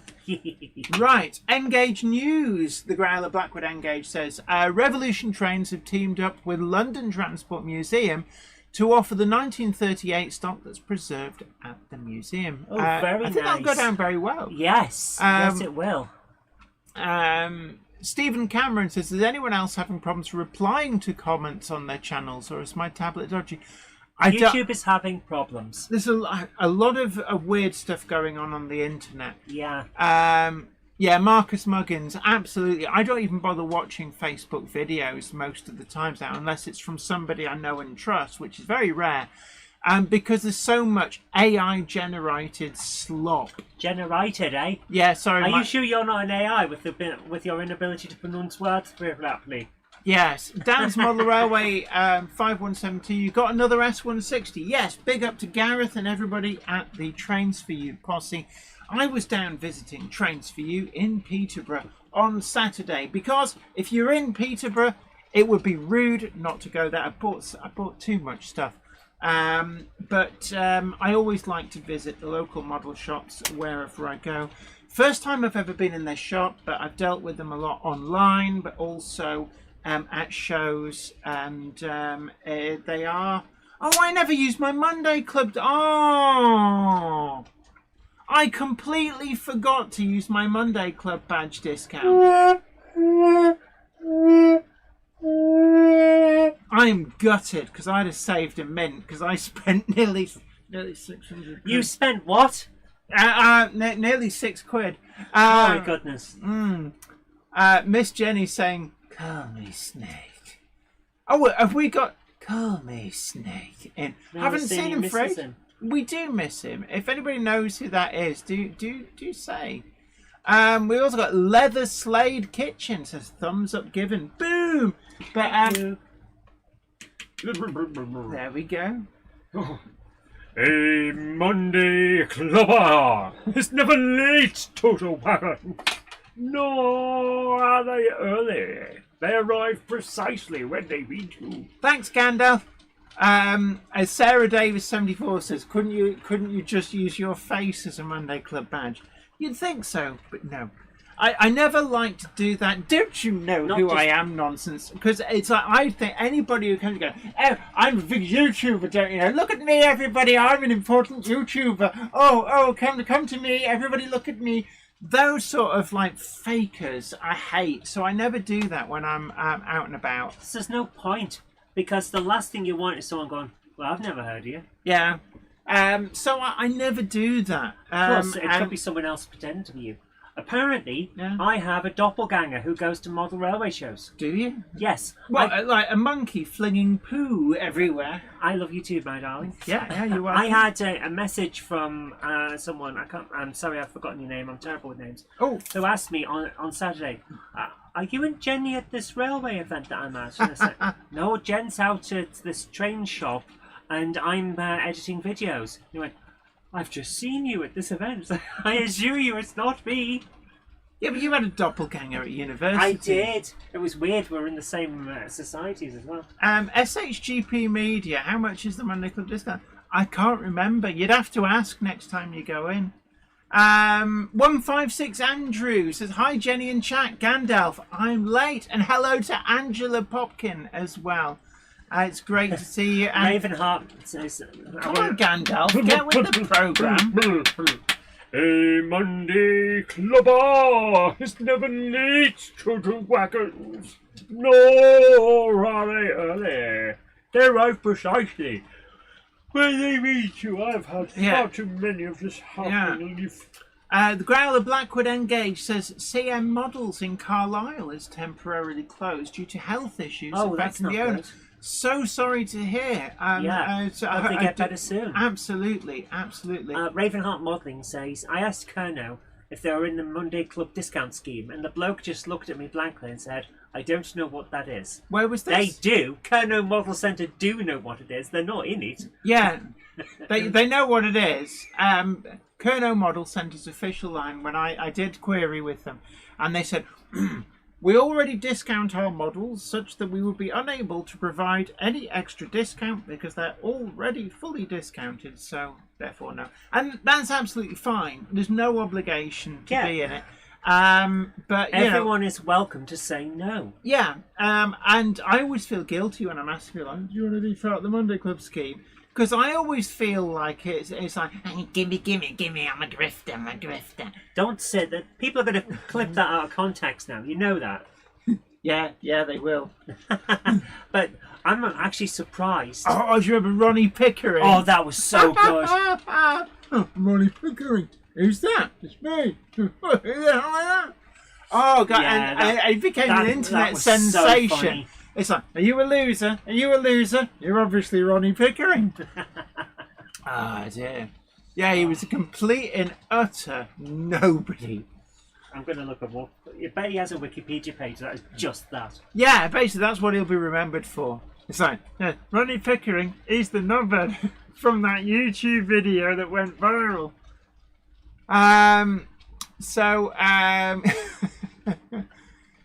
Robert Nesbitt 5590 says, who else thinks the new Luma train looks awesome? Not really seen it. DJ K666 says, if you find a doppelganger, it's always fun to collide and mess with people. When I was at university and part of the team that ran the student radio, I can remember running into what turned out to be the doppelganger of our marketing manager. Outside the student union, and I was like, Helen, ran down the stairs, like a bit like that scene from Friends. And I got to her, and it was just as I went, hi Helen, how are you doing? And she turned around, and the brain went, I don't think this is Helen. I was like, I'm so sorry, you look exactly like somebody I know. And that was embarrassing. Peter Jackson, Cheadle Heath. Jenny is RJB Models. That's the new one on Trafford Park in the Monday Club discount scheme. I missed last week's show. I have talked with them about it, and they've agreed that yes, they'll be in the scheme, but I haven't had the formal notification yet, so we haven't got any details on the website. But they did say whilst we were there that yes, but we haven't confirmed it. So the best thing I'll say to you is do ask, but don't go, well, Jenny's in the scheme. And, just, play it by ear a bit, yeah? Ronnie Pickering, the one that's in the video, is not the famous one. There is a famous Ronnie Pickering. He was a very big name in athletics in the 80s. So the one in that video, the one that went viral, no one. Is a knobhead. He's absolutely no one. Yeah. Ravenheart Modelling says, interesting because they're selling the GWR style ratio 204 N-gauge station building at Kernow for £33, but I can get it at Rails for £32 without the Monday Club discount. Look, just saying what they said. So we're not going to have a go. And like we say, it's like nobody is ever under any obligation. Yeah, absolutely not. Under no circumstances should anyone ever try and force it as well. 156 Andrew says, Jenny, this Wednesday will be a year since my dad died. Trying my best to hold my tears back for support on Monday Club. Much love. So sorry to hear. It's heartbreak when you lose somebody so close and such a big influence on your life. And all I can say is grief never goes, but time does make it hurt less. And I don't think that's even true. I think you just learn to live with it. Yeah. I had a sob on the bus today because I remembered my mum. Yeah. And it never goes away. There'll be certain things that are firsts that are really, really difficult to get through. And unfortunately, you're coming up on probably like one of the biggies. Yeah. And heart goes out to you. I'm really, really sorry to hear. I mean, I can't imagine what it's like to lose one of my parents. I know Zoe's been through that comparatively recently, and it is very, very hard. So you have our deepest sympathies. Absolutely. Stay strong, man. Absolutely. And if you need to talk to someone, there's always someone. Absolutely. Don't bottle it up. Richard Brutus says, my model shop said my ones are 60% off when I don't have any. Yeah. Oh, well, I'll give you a 100% discount. If you can find one. I found one. Yeah, what? No. Right. So have we done all of the news? Pretty much, yeah. Are we going to show some videos tonight? We're going to try in a few minutes. But yeah, because we didn't do any last week. I know we didn't. Yeah, no, but you went off and went to bed. I was feeling really, really ill, I'll have you know. Yes, so I think I deserve... sick, baby. Yes, I think I deserve a little bit of slack there, my dear. Uh-huh. So, as a final thing before we move to the videos, I have a question for you. Uh-huh. The other question... Well, I've got two questions for you. First of all, why has Google just stuck Ask Gemini into the bar on this and slowed down the entire computer? Yeah, I am actually very angry with that. They've done that. Yeah, we turned that crap off. So, the second question is, what do we think about the sales? As a rule. As a general rule. As a modeler, they're great. And, let's not pretend otherwise. I think we've all made out like a bandit from time to time in the sales. And there'll be things that you got because it was in a sale, not because you'd have got it otherwise. And, I look around and, quite frankly, I'm surrounded by stuff that I've bought in sales. I think no one would ever suggest that you shouldn't get stuff from sales when it's there. Take advantage if you want to. My biggest issue is it damaging the hobby? Yeah, is it creating the expectation that things should be that price? Yeah, and I think, I know what sort of money it costs to manufacture in China. I don't know whether I should announce anything just yet. Don't announce until you're certain. No, and I'm not saying announcing. Don't announce until you're certain. Well, fair enough. But it's margins aren't as big as people might think they are, and I am aware of a number of sales where items are being sold for less than they cost to make, and I don't think that's healthy to the manufacturers. How can it be? Because essentially that's a bit of a goof to have effectively just thrown your money away like that. And nobody does it intentionally. Nobody sits there and goes, I will make a run of these models and they will not sell, and I will sell them for less than I paid the factory for them. And it's like nobody sets out planning to do that.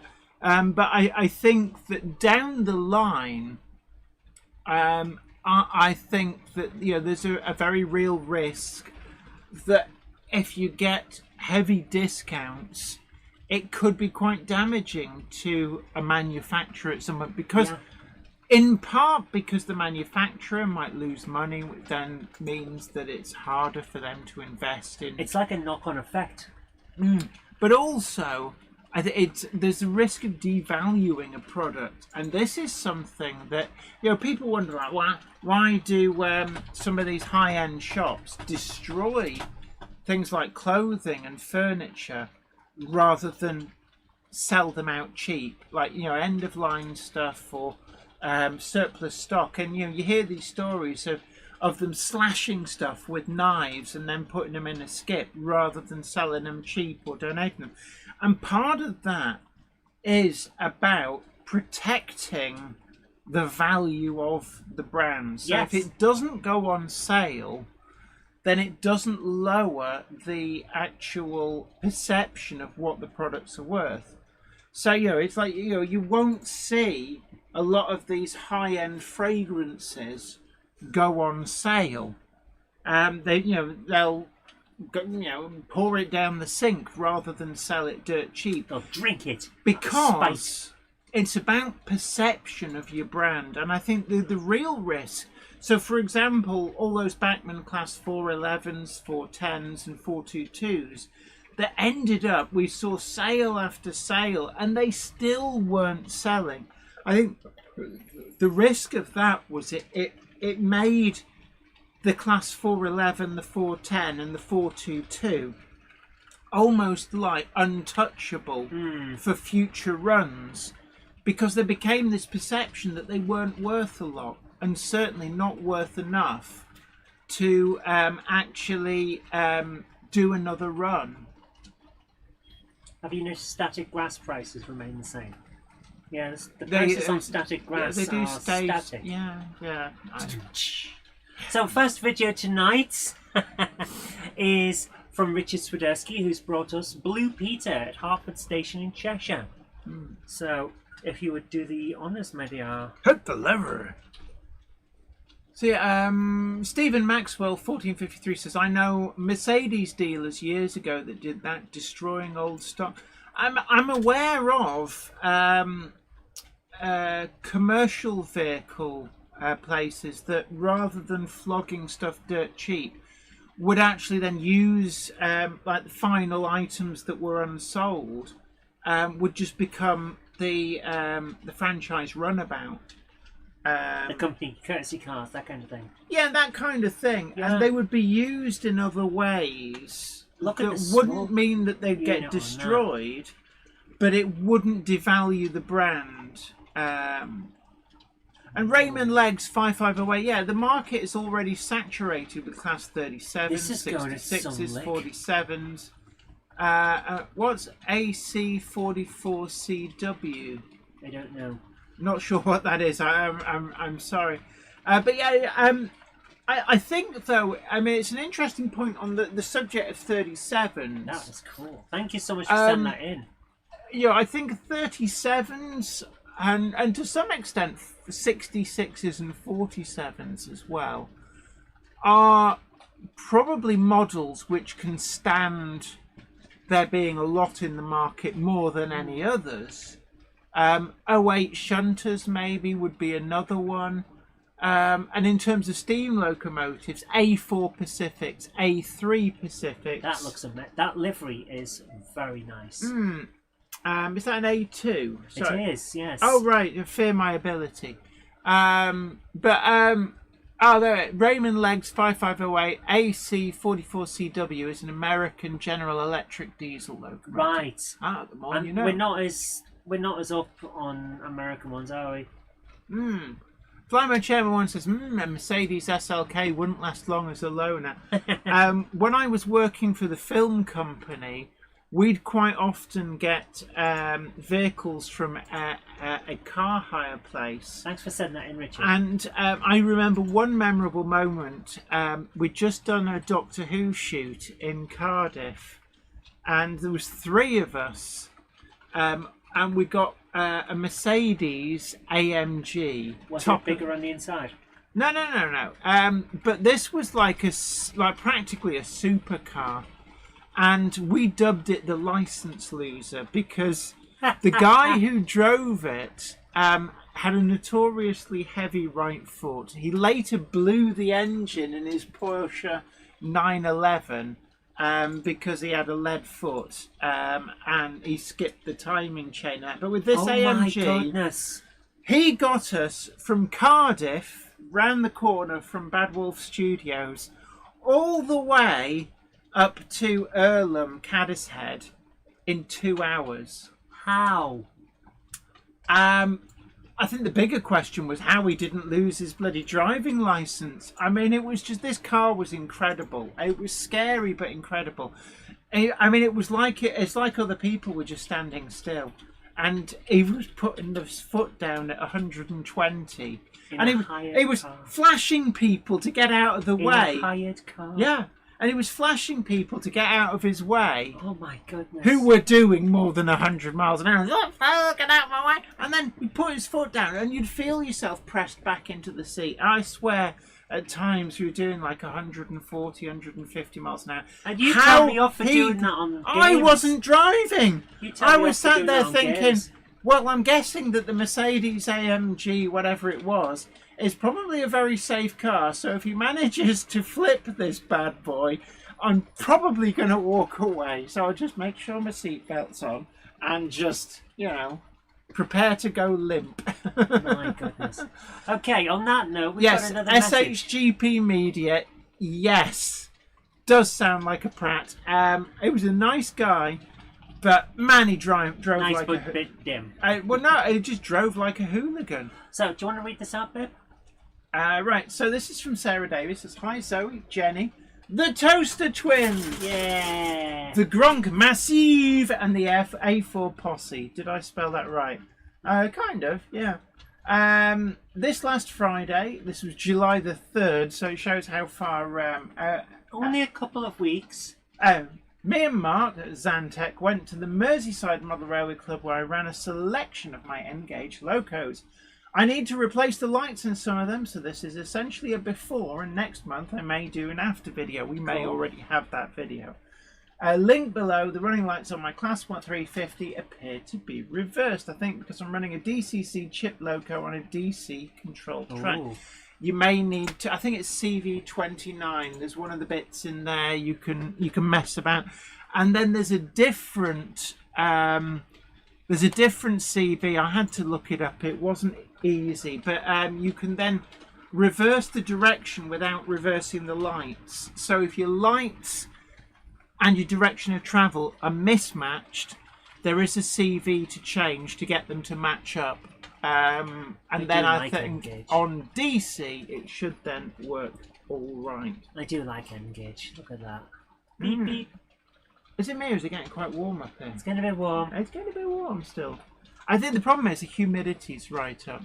But don't forget to tickle that like button, and obviously if you haven't already done so, if you have done so, doing it an even number of times tends to remove it. City. Best livery. But don't forget as well, get this shared out to social media. Get it in all the groups. coming at you through your vents. And if you haven't already done so, do subscribe to the channel. It's a great way of keeping up to date. Now, here's a You can question also for you. head on over to Patreon and help support the channel to keep making the videos that you want to see. And we've got the Monday Club wagon.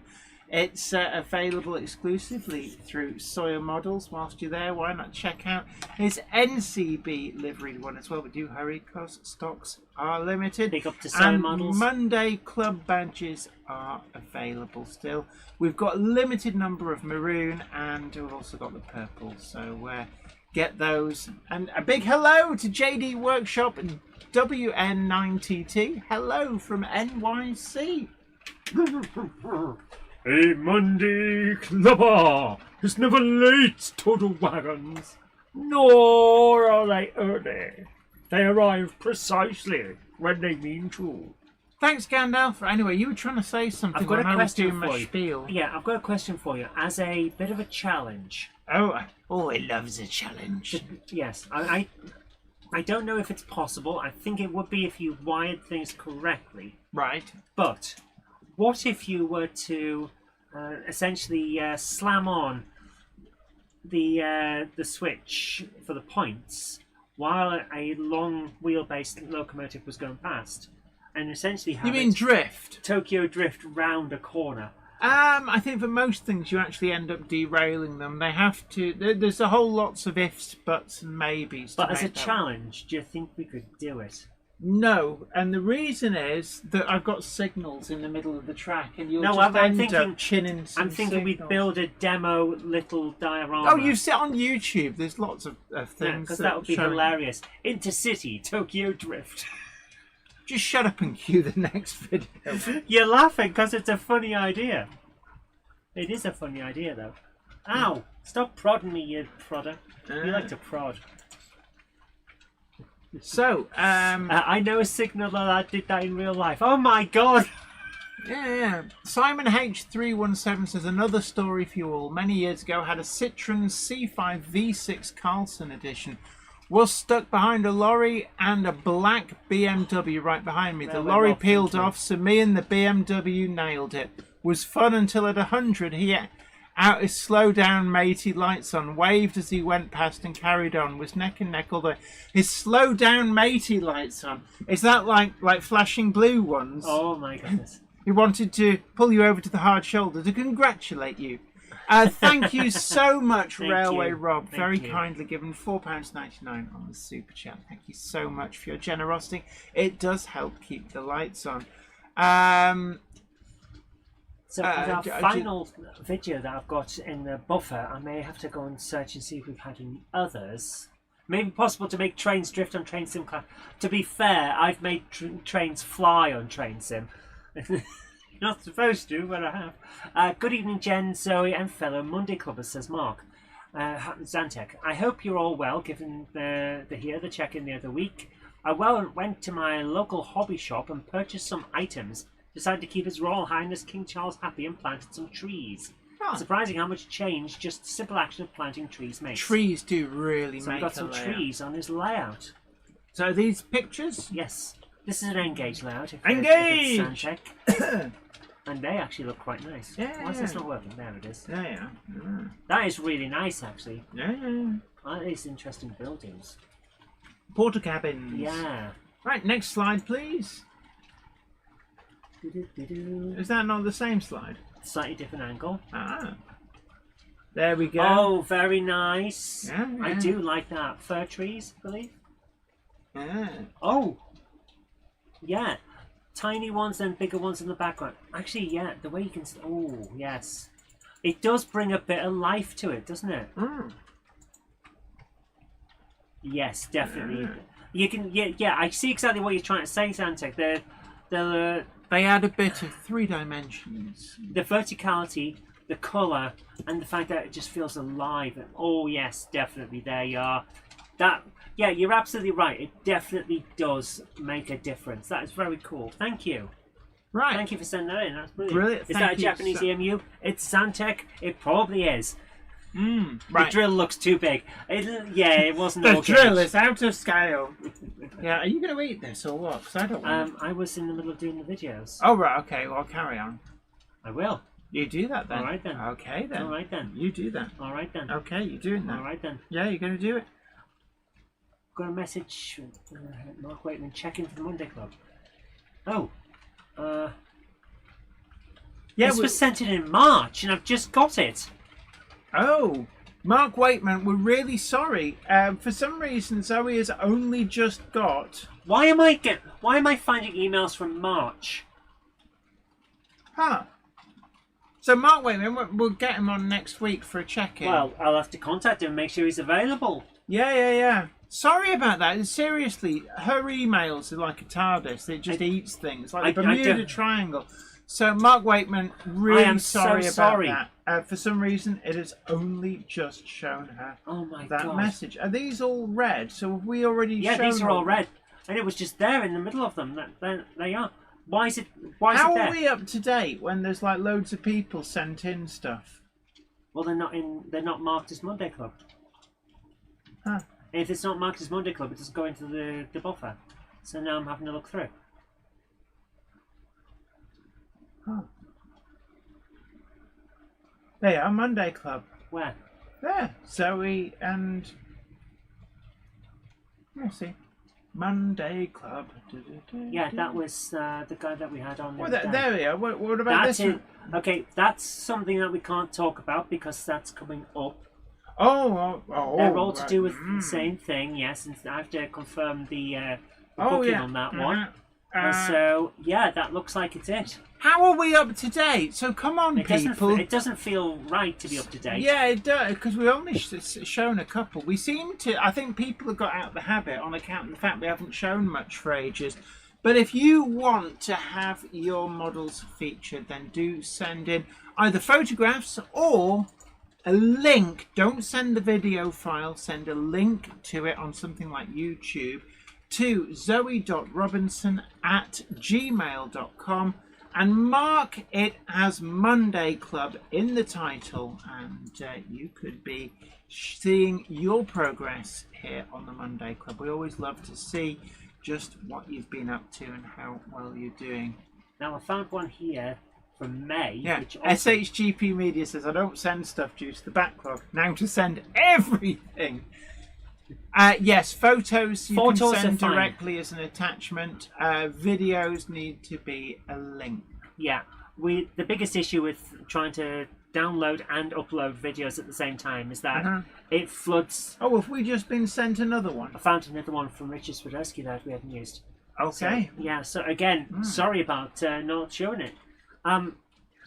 We've got the biggest issue is we've got the space to be able to stream a video. Yeah. But we don't have the bandwidth on the computer itself to download it, render it, and re-upload it. Yeah, and also it's like, it's pretty big stuff. Yeah. So we've got a message here from Richard Swiderski who says, hope you're both better and well. A video for the Monday Club showing 2 rail tours in Cheshire Steam and HST passing Beeston Signal Box in Cheshire on the 2nd of May. So another one that somehow I've missed. I am apparently atrocious at my own job. Yes, I'm so glad you admit to this. Oh, I love you too, Jen. Yeah. Here we go. SHGP Media, it's zoe.robinson@gmail.com. Really important, put Monday Club in the actual title. It just helps, apparently, for her to find them, although as it goes into the buffer. If you mark it as Monday Club, it goes straight into the buffer. If you don't, I have to mark it myself, and sometimes I miss them. Do love a bit of canal action. Oh, why is it going judder, judder, judder, judder? Judder, judder, judder, judder, crap internet. I do love judder, judder, judder, a narrow boat. Oh, is that a castle? Not a train, Jen. No, it's a castle. Look, you can tell from the crosshead slides. You can tell from the name on it as well. What was it? Oh, I don't know. Was it like Nunnery Castle or something? I don't know. Yes, it looked very real. Ha ha ha. It's got a diesel on the back. GWR Castle class. Yeah, I do love good castle class. Oh, that's not a castle class. Oh, beep beep beep beep beep beep. Yeah. That's not a castle class either. Look at it. He's parping on the railings. Pretty sure those were special XR2i versions. Oh, HST Intercity. Nice, but they've managed to screw up with the different livery on the front. Yeah, the one on the front's letting the side down, but don't they look good? It was the Earl of Mount Edgecombe. What? That was the... Oh, apparently not all castles were named after castles. Oh, interesting. I'd have thought it would be impossible for us to run out. Ah, the extra hairy cow. Isn't that like an Aberdeen Angus or something? It's a Highland cow. No. Those animals were horsing around. Oh, you're right there. Yeah. Earl of somebody or other. Yeah, it's the castle class. See, the crosshead slides have a very distinctive shape on castle class. I'll take your word for it. And then you got a 37 going. Beep beep. Going. Hang on, I wasn't supposed to be going this way. Yeah, Krista. Supposed to be my day. Oh. Yeah. Krista Duke says, looking forward to my Talyllyn trip away. Ooh. Nice. Talyllyn Railway is one that we need to go to, actually, because we can go to the Reverend Audrey Museum at Towyn Wharf, and we can see the book that I donated. Yes. Yes. I donated one of the exhibits. They did say, how much do you want for it? And I went, have it. Because I knew that they'd look after it, and it was just another book in our very vast library. Yeah, we do have too many books. So, have any new... Oh, yes. Boom! We have new ones. The call has been answered. So, this is coming in from Nick Beard. This is the 00 Live Steam Club crew at Wabtec Doncaster in June. Oh, lovely jubbly. So, make big. So here we are. We recognise some of these reprobates. Hello. Yes, I definitely recognise a few of these guys. Beep beep. Yeah. Hello. Everybody smile. And it looks like they were having a great time as well, to be fair. Oh, well, yeah. Oh, who wouldn't be? Look, steam trains in the plant. Really good. And it looks like you got the weather for it as well. Yes, definitely a good weather day. Yeah. And that's Sir Nigel Gresley. Yes. You like Sir Nigel, don't you? Oh, yeah. He's the man.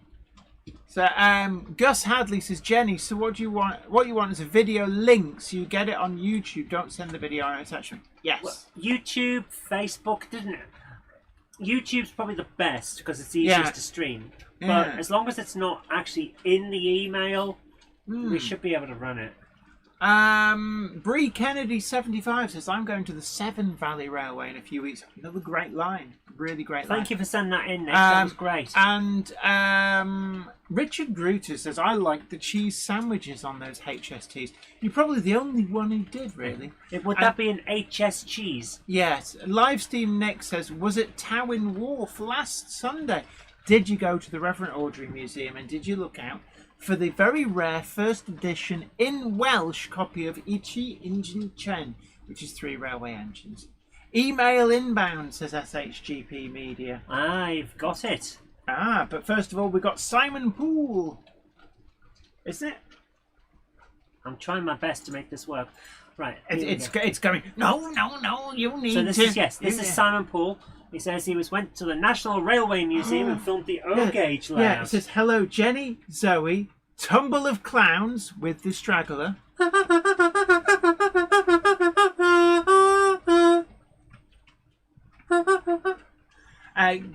Gandalf, Gronksy, Topsy Toaster, the Cult of Gronks, and everyone in the chat only sent this in as you ran out of videos. Last month went to the National Railway Museum and filmed the O-Gauge layout. Bit difficult filming through the glass. Play it from 1 minute 21 for the footage. So here we are, 1 minute 21.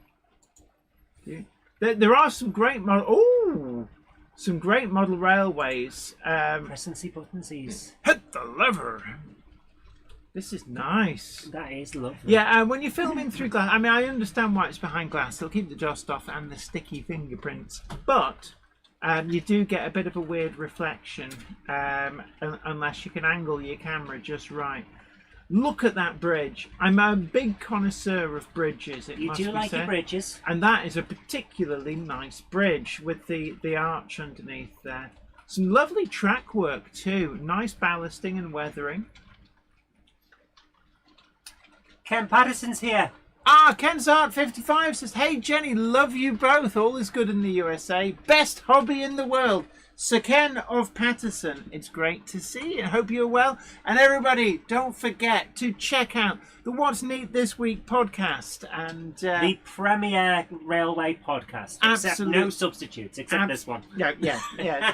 This substitute you can, But and he had Robert Steers on the other week. He did. I still have to watch that one. I haven't seen that one yet because I was editing all those Rapido videos. So the O-gauge layout at the NRM is lovely, says Ruben Ashworth. Absolutely. This does look very nice. I do nice. love a good bridge. Who loves a good bridge? We love my bridge. Yes. So this is an A3 with some nice teaks. What is the one at the front? It looks like a pigeon carriage. It's a bit different, isn't it? Yes. So, interesting liveries there. We've got the classic teak on the back. The juddering, by the way, is just the computer's getting a bit warm. It is a bit. And so am I. A bit warm and sticky. Sticky. I'll be to peel off this chair. Oh, okay. Do you remember in the 80s? You didn't need seatbelts in the 80s. You just glued yourself to the chair. Horrible vinyl seats. Yeah. I'm guessing in other countries around the world you had something else, and the kids used to just stick across the back seat. You only made the mistake of wearing shorts in the summer in a car trip once. Do you remember? It used to make all the backs of your legs go bright red and horrible. Oh. Gus Hadley says, just sent one to your Facebook. Earlstown Engage says, I'm off to the NRM again next week. And Anthony Hill says, love visiting the NRM and the layouts, an extra bonus inside. And thank you, Flymo Chairman 1, who shared the link to the latest What's Neat This Week with Sir Ken of Patterson. This is a lovely layout. It's great, isn't it, when we get model railroad royalty. These small green buildings in the back reminds me of the supposedly temporary buildings that were temporary for about 80 years. They've been at my school since the 80s and were removed finally in about 2004. Oh, my sixth form, the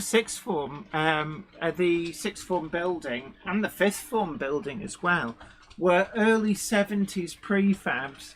They were still there long after I left. They've only comparatively recently been demolished. Here's the best part, Jen.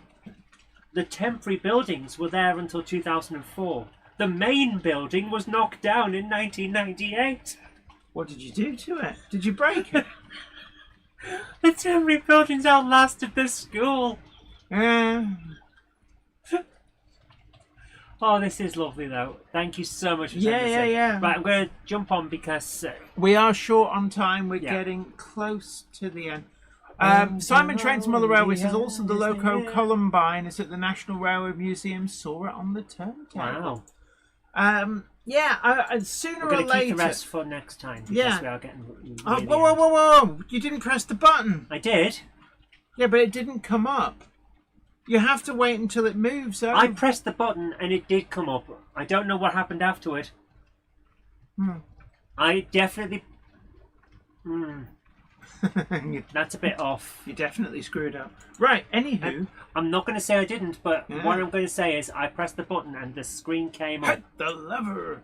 Yeah, Columbine, I think is definitely a candidate for...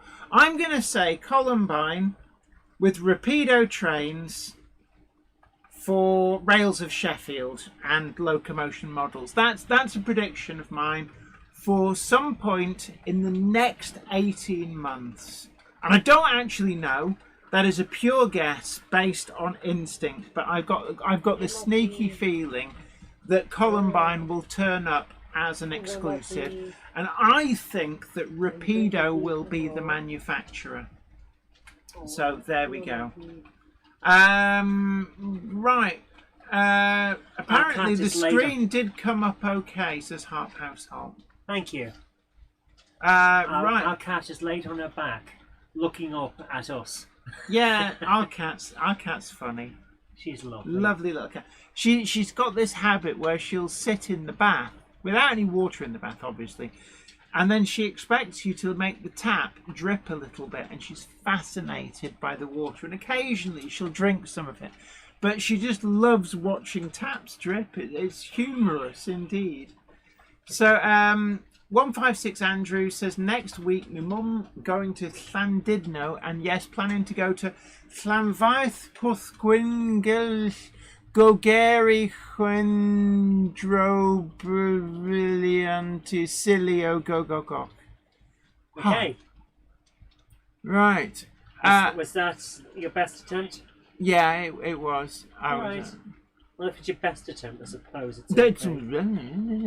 So, Bree Kennedy 75 says, Bonne nuit from France, back in sticky, humid England next week, but at least internet will be better and it won't have so much buffering.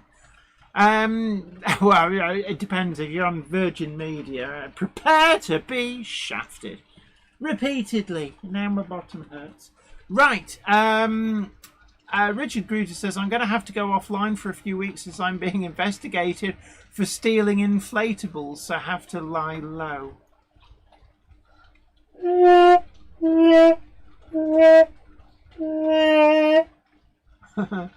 RG Models 86 says, I once had a cat who only drank water straight from the tap once she realised where the water in her bowl came from. Yes, I think that Lottie is very close to being at that stage. And yes, I do know Warbler Productions that the locals call it Llanfaith PG. Llanfaith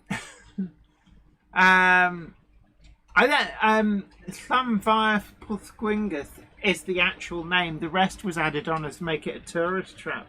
Because the London and North Western Railway wanted an excuse to con people to go and visit it. But okay, there we go. Seems to have worked. Yes, yes. Cats love running water. Yes, and cheese. They do. Not at the same time, though. Yes, more cheese, Gromit. So, Gamehammer Classic Gaming will be up after the short interlude. And what are you going to be playing? Whatever people ask for. Well, I'm asking for Zoo Puzzle, Piglet's Big Score. You can have one. Zoo Puzzle. You want Zoo Puzzle? I've no idea what it is, but it's a game where you stack animals into cubes. Okay, right there you are. Zoo Puzzle. I'll get the ball rolling. Now that you're back in the orifice, so that means that you can. Yeah. Oh, Richard Groot is asking for Cluedo. Oh my goodness! What's that on? Is that PS2? I've got it on Amstrad. But have you got it on PS2? Cluedo, no. I'm sure you have. No, we've got Monopoly. But not Cluedo. I don't Mel's think Cluedo 1811 says, I'm going to Sunshine Model Train Show here in Victoria, Australia this weekend. Oh, Wikido. Yeah. Oh. So greetings from the other side of the world where the sun shines all night. Victoria, is that where Warrigal is? Because Warrigal's where a lot of my family emigrated to in the 50s, early 50s. Oh, right. Yeah. Got a lot of family out there. Never met them. My grandmother went out in the 80s, late 80s, and did like a pit stop tour. But yeah, of course, she'll have known them before they left. Yeah, I guess some of them. Yeah, would have done. But funny enough, actually, and when we were watching Mr. In Between, I found it fascinating because right at the very end, he ends up in Warrigal as a taxi driver. Yeah. And I can remember thinking, gosh, I wonder if that really is Warrigal. Maybe it was. That was a hell of a show. It was, actually, yeah. Gus Hadley says, I found your Monday Club Facebook, sent the link there. I really enjoyed the Monday Club, been doing it since the dark days. Glad we got through it. You did a big help keeping the morale high. Thank you so much. Thank you. We were adamant, because we were actually on air when the lockdown was announced and everything. And we said we would be here for you, even though I was in a key industry. So I never actually stopped working. And I just never leave the house. Yeah, it's like lockdown was basically just your regular day. But we thought it was very important to be here for everybody. But don't forget, everybody, please like and share the stream to social media. And consider subscribing if you're not already subscribed. It's always a great way to keep up to date on the new videos. We have got more on the PG Sembaroto build coming up on Friday. It's Swan Lake, and this is an interesting little device that allows the swans to swim in a circle. Richard Gruter says, I was a key worker as a locksmith. I bet you were. Flymo Chairman 1 says, I have family whom I never meet in Papua New Guinea, New Zealand and Australia too. I have Toloi cousins, love them all. But look, you guys take great care. It's been absolutely fun having you on. We talked a little bit about, do all these sales, are they great for the modelers or are they bad for the hobby? Can they be both? And we also talked about some of the new announcements. Also shared my thoughts on the S160 and the Sirdar class. I'm actually saying that unless something can better those, they are the benchmark, which will probably end up, if nothing better comes out, and I don't mean that like, oh, if there's nothing better, but the S160 has raised the bar, as has the Sirdar class, and I think both of those are serious contenders for best 00 gauge model and best 009 gauge model for 2026. So come on, manufacturers, if you think you can beat those, and it's a really tough job to do that, then the gauntlet is down. But until come and have a go if you think you're amazing enough. But until next time, we've got a little magical wagon video hopefully coming up on Wednesday, because Rapido can't let anybody else have a go. It's kind of turned into Rapido Wednesdays, hasn't it? It has rather. Was it like 3 Wednesdays in a row? It or will 2? be this time, yeah. Is this the 3rd in a row? Or it's Pretty no, sure. 2nd? What did we... I can't remember. Pretty sure we had the wagon video. Because I know we had the First Sirdar class, a wagon video, and the S160, but one of them was a Friday video. Yeah. So there we go.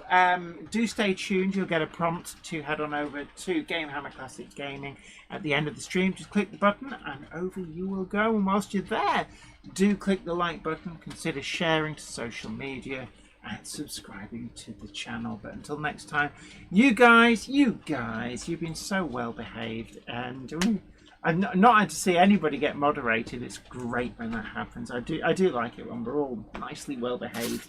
But I was well behaved once. Didn't get much else done though. yeah, now you just fling your poo at everybody. You said not to talk about that. But look, you guys Good take night. great care of yourself. Happy modelling. Bye for now.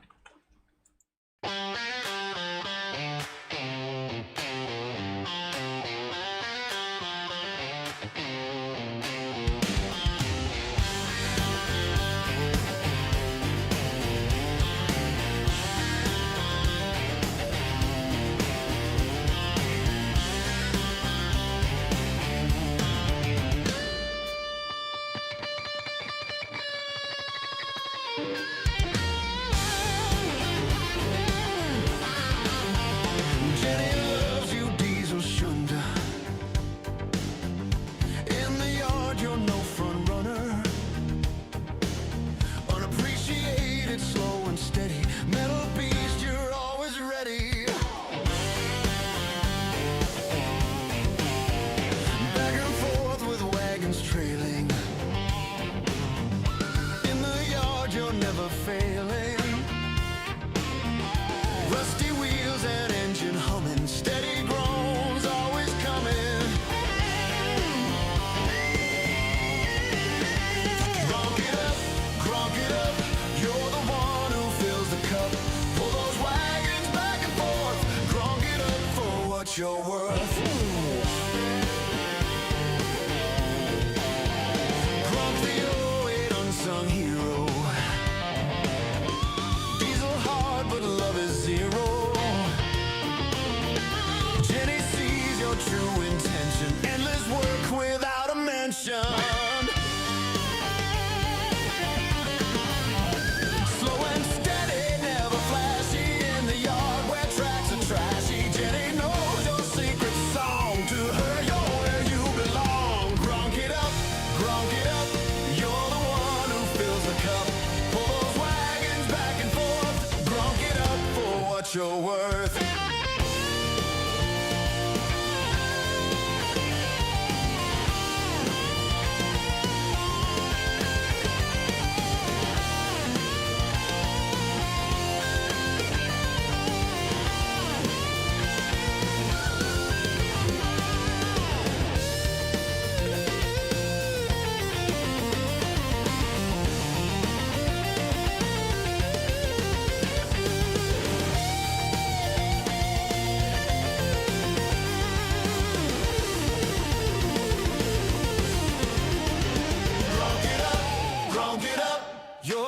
one who fills the cup.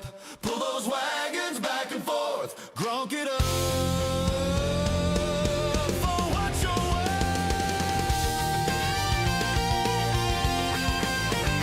grunk it up. Grunk it up. Grunk it up.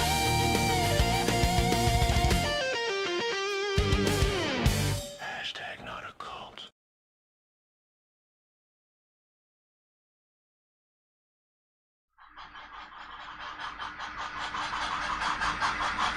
A huge thank you to Steve Heyman, who's very kindly sent £3.60 on paypal.me and says, thanks for another fun live stream. You're absolutely welcome. Thank you so much. You.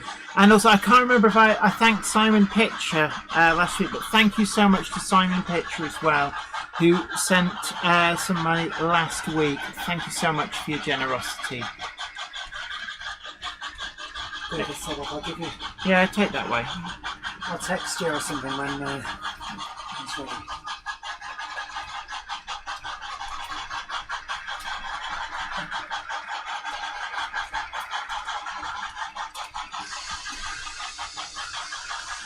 ready. Richard Brutus. See it, smell it, sort it.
Incidentally, what you're hearing is, well, there's two Gronks, but there's also two S160s running with sound. Now, one has the Rapido sound, and the other one actually has the ESU sound file. If you do a hunt on the ESU profiles, if you've got yourself a lock programmer, you can actually find an S160 profile on there, which is recorded off one of the preserved examples that's in the US. And it's interesting because the chuff rate is definitely a very, very similar sound.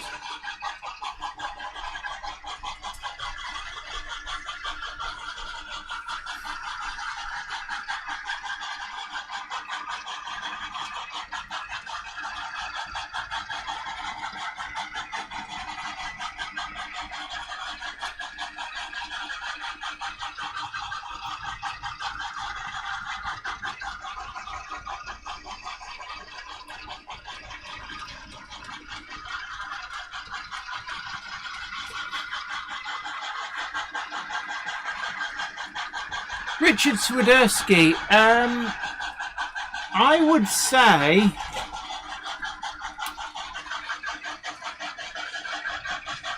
I'm looking at the wheel rotations compared to the chuff rate. Now, I've not changed any of the CV settings on the S160, and I would say actually that the Rapido one, I'll wait until it hoves into view.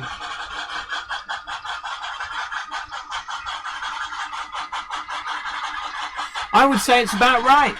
I would say that the ESU one needs a few tweaks, but the Rapido one seems to be pretty much on the money.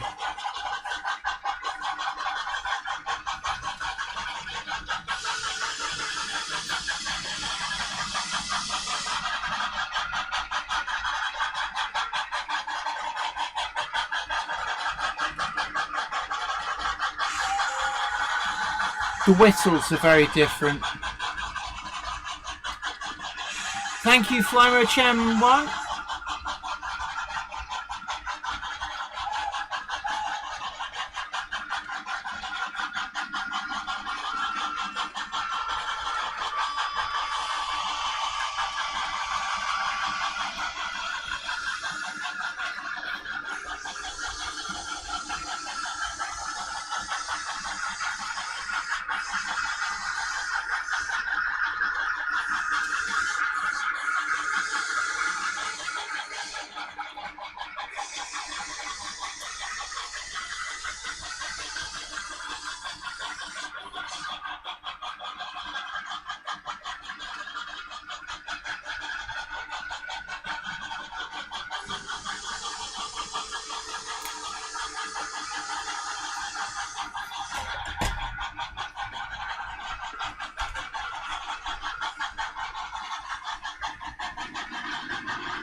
So we've just got word that Gamehammer Classic Gaming is about to go live. So thank you so much, you guys, for joining us. It's always a pleasure to hang out with you on Monday nights. We'll be back next Monday. We never ever miss a Monday night if we can help it. Really, it takes serious illness to stop at a Monday club. It's been an absolute honour hanging out with you guys. You guys take great care of yourself. Happy modelling. Bye for now.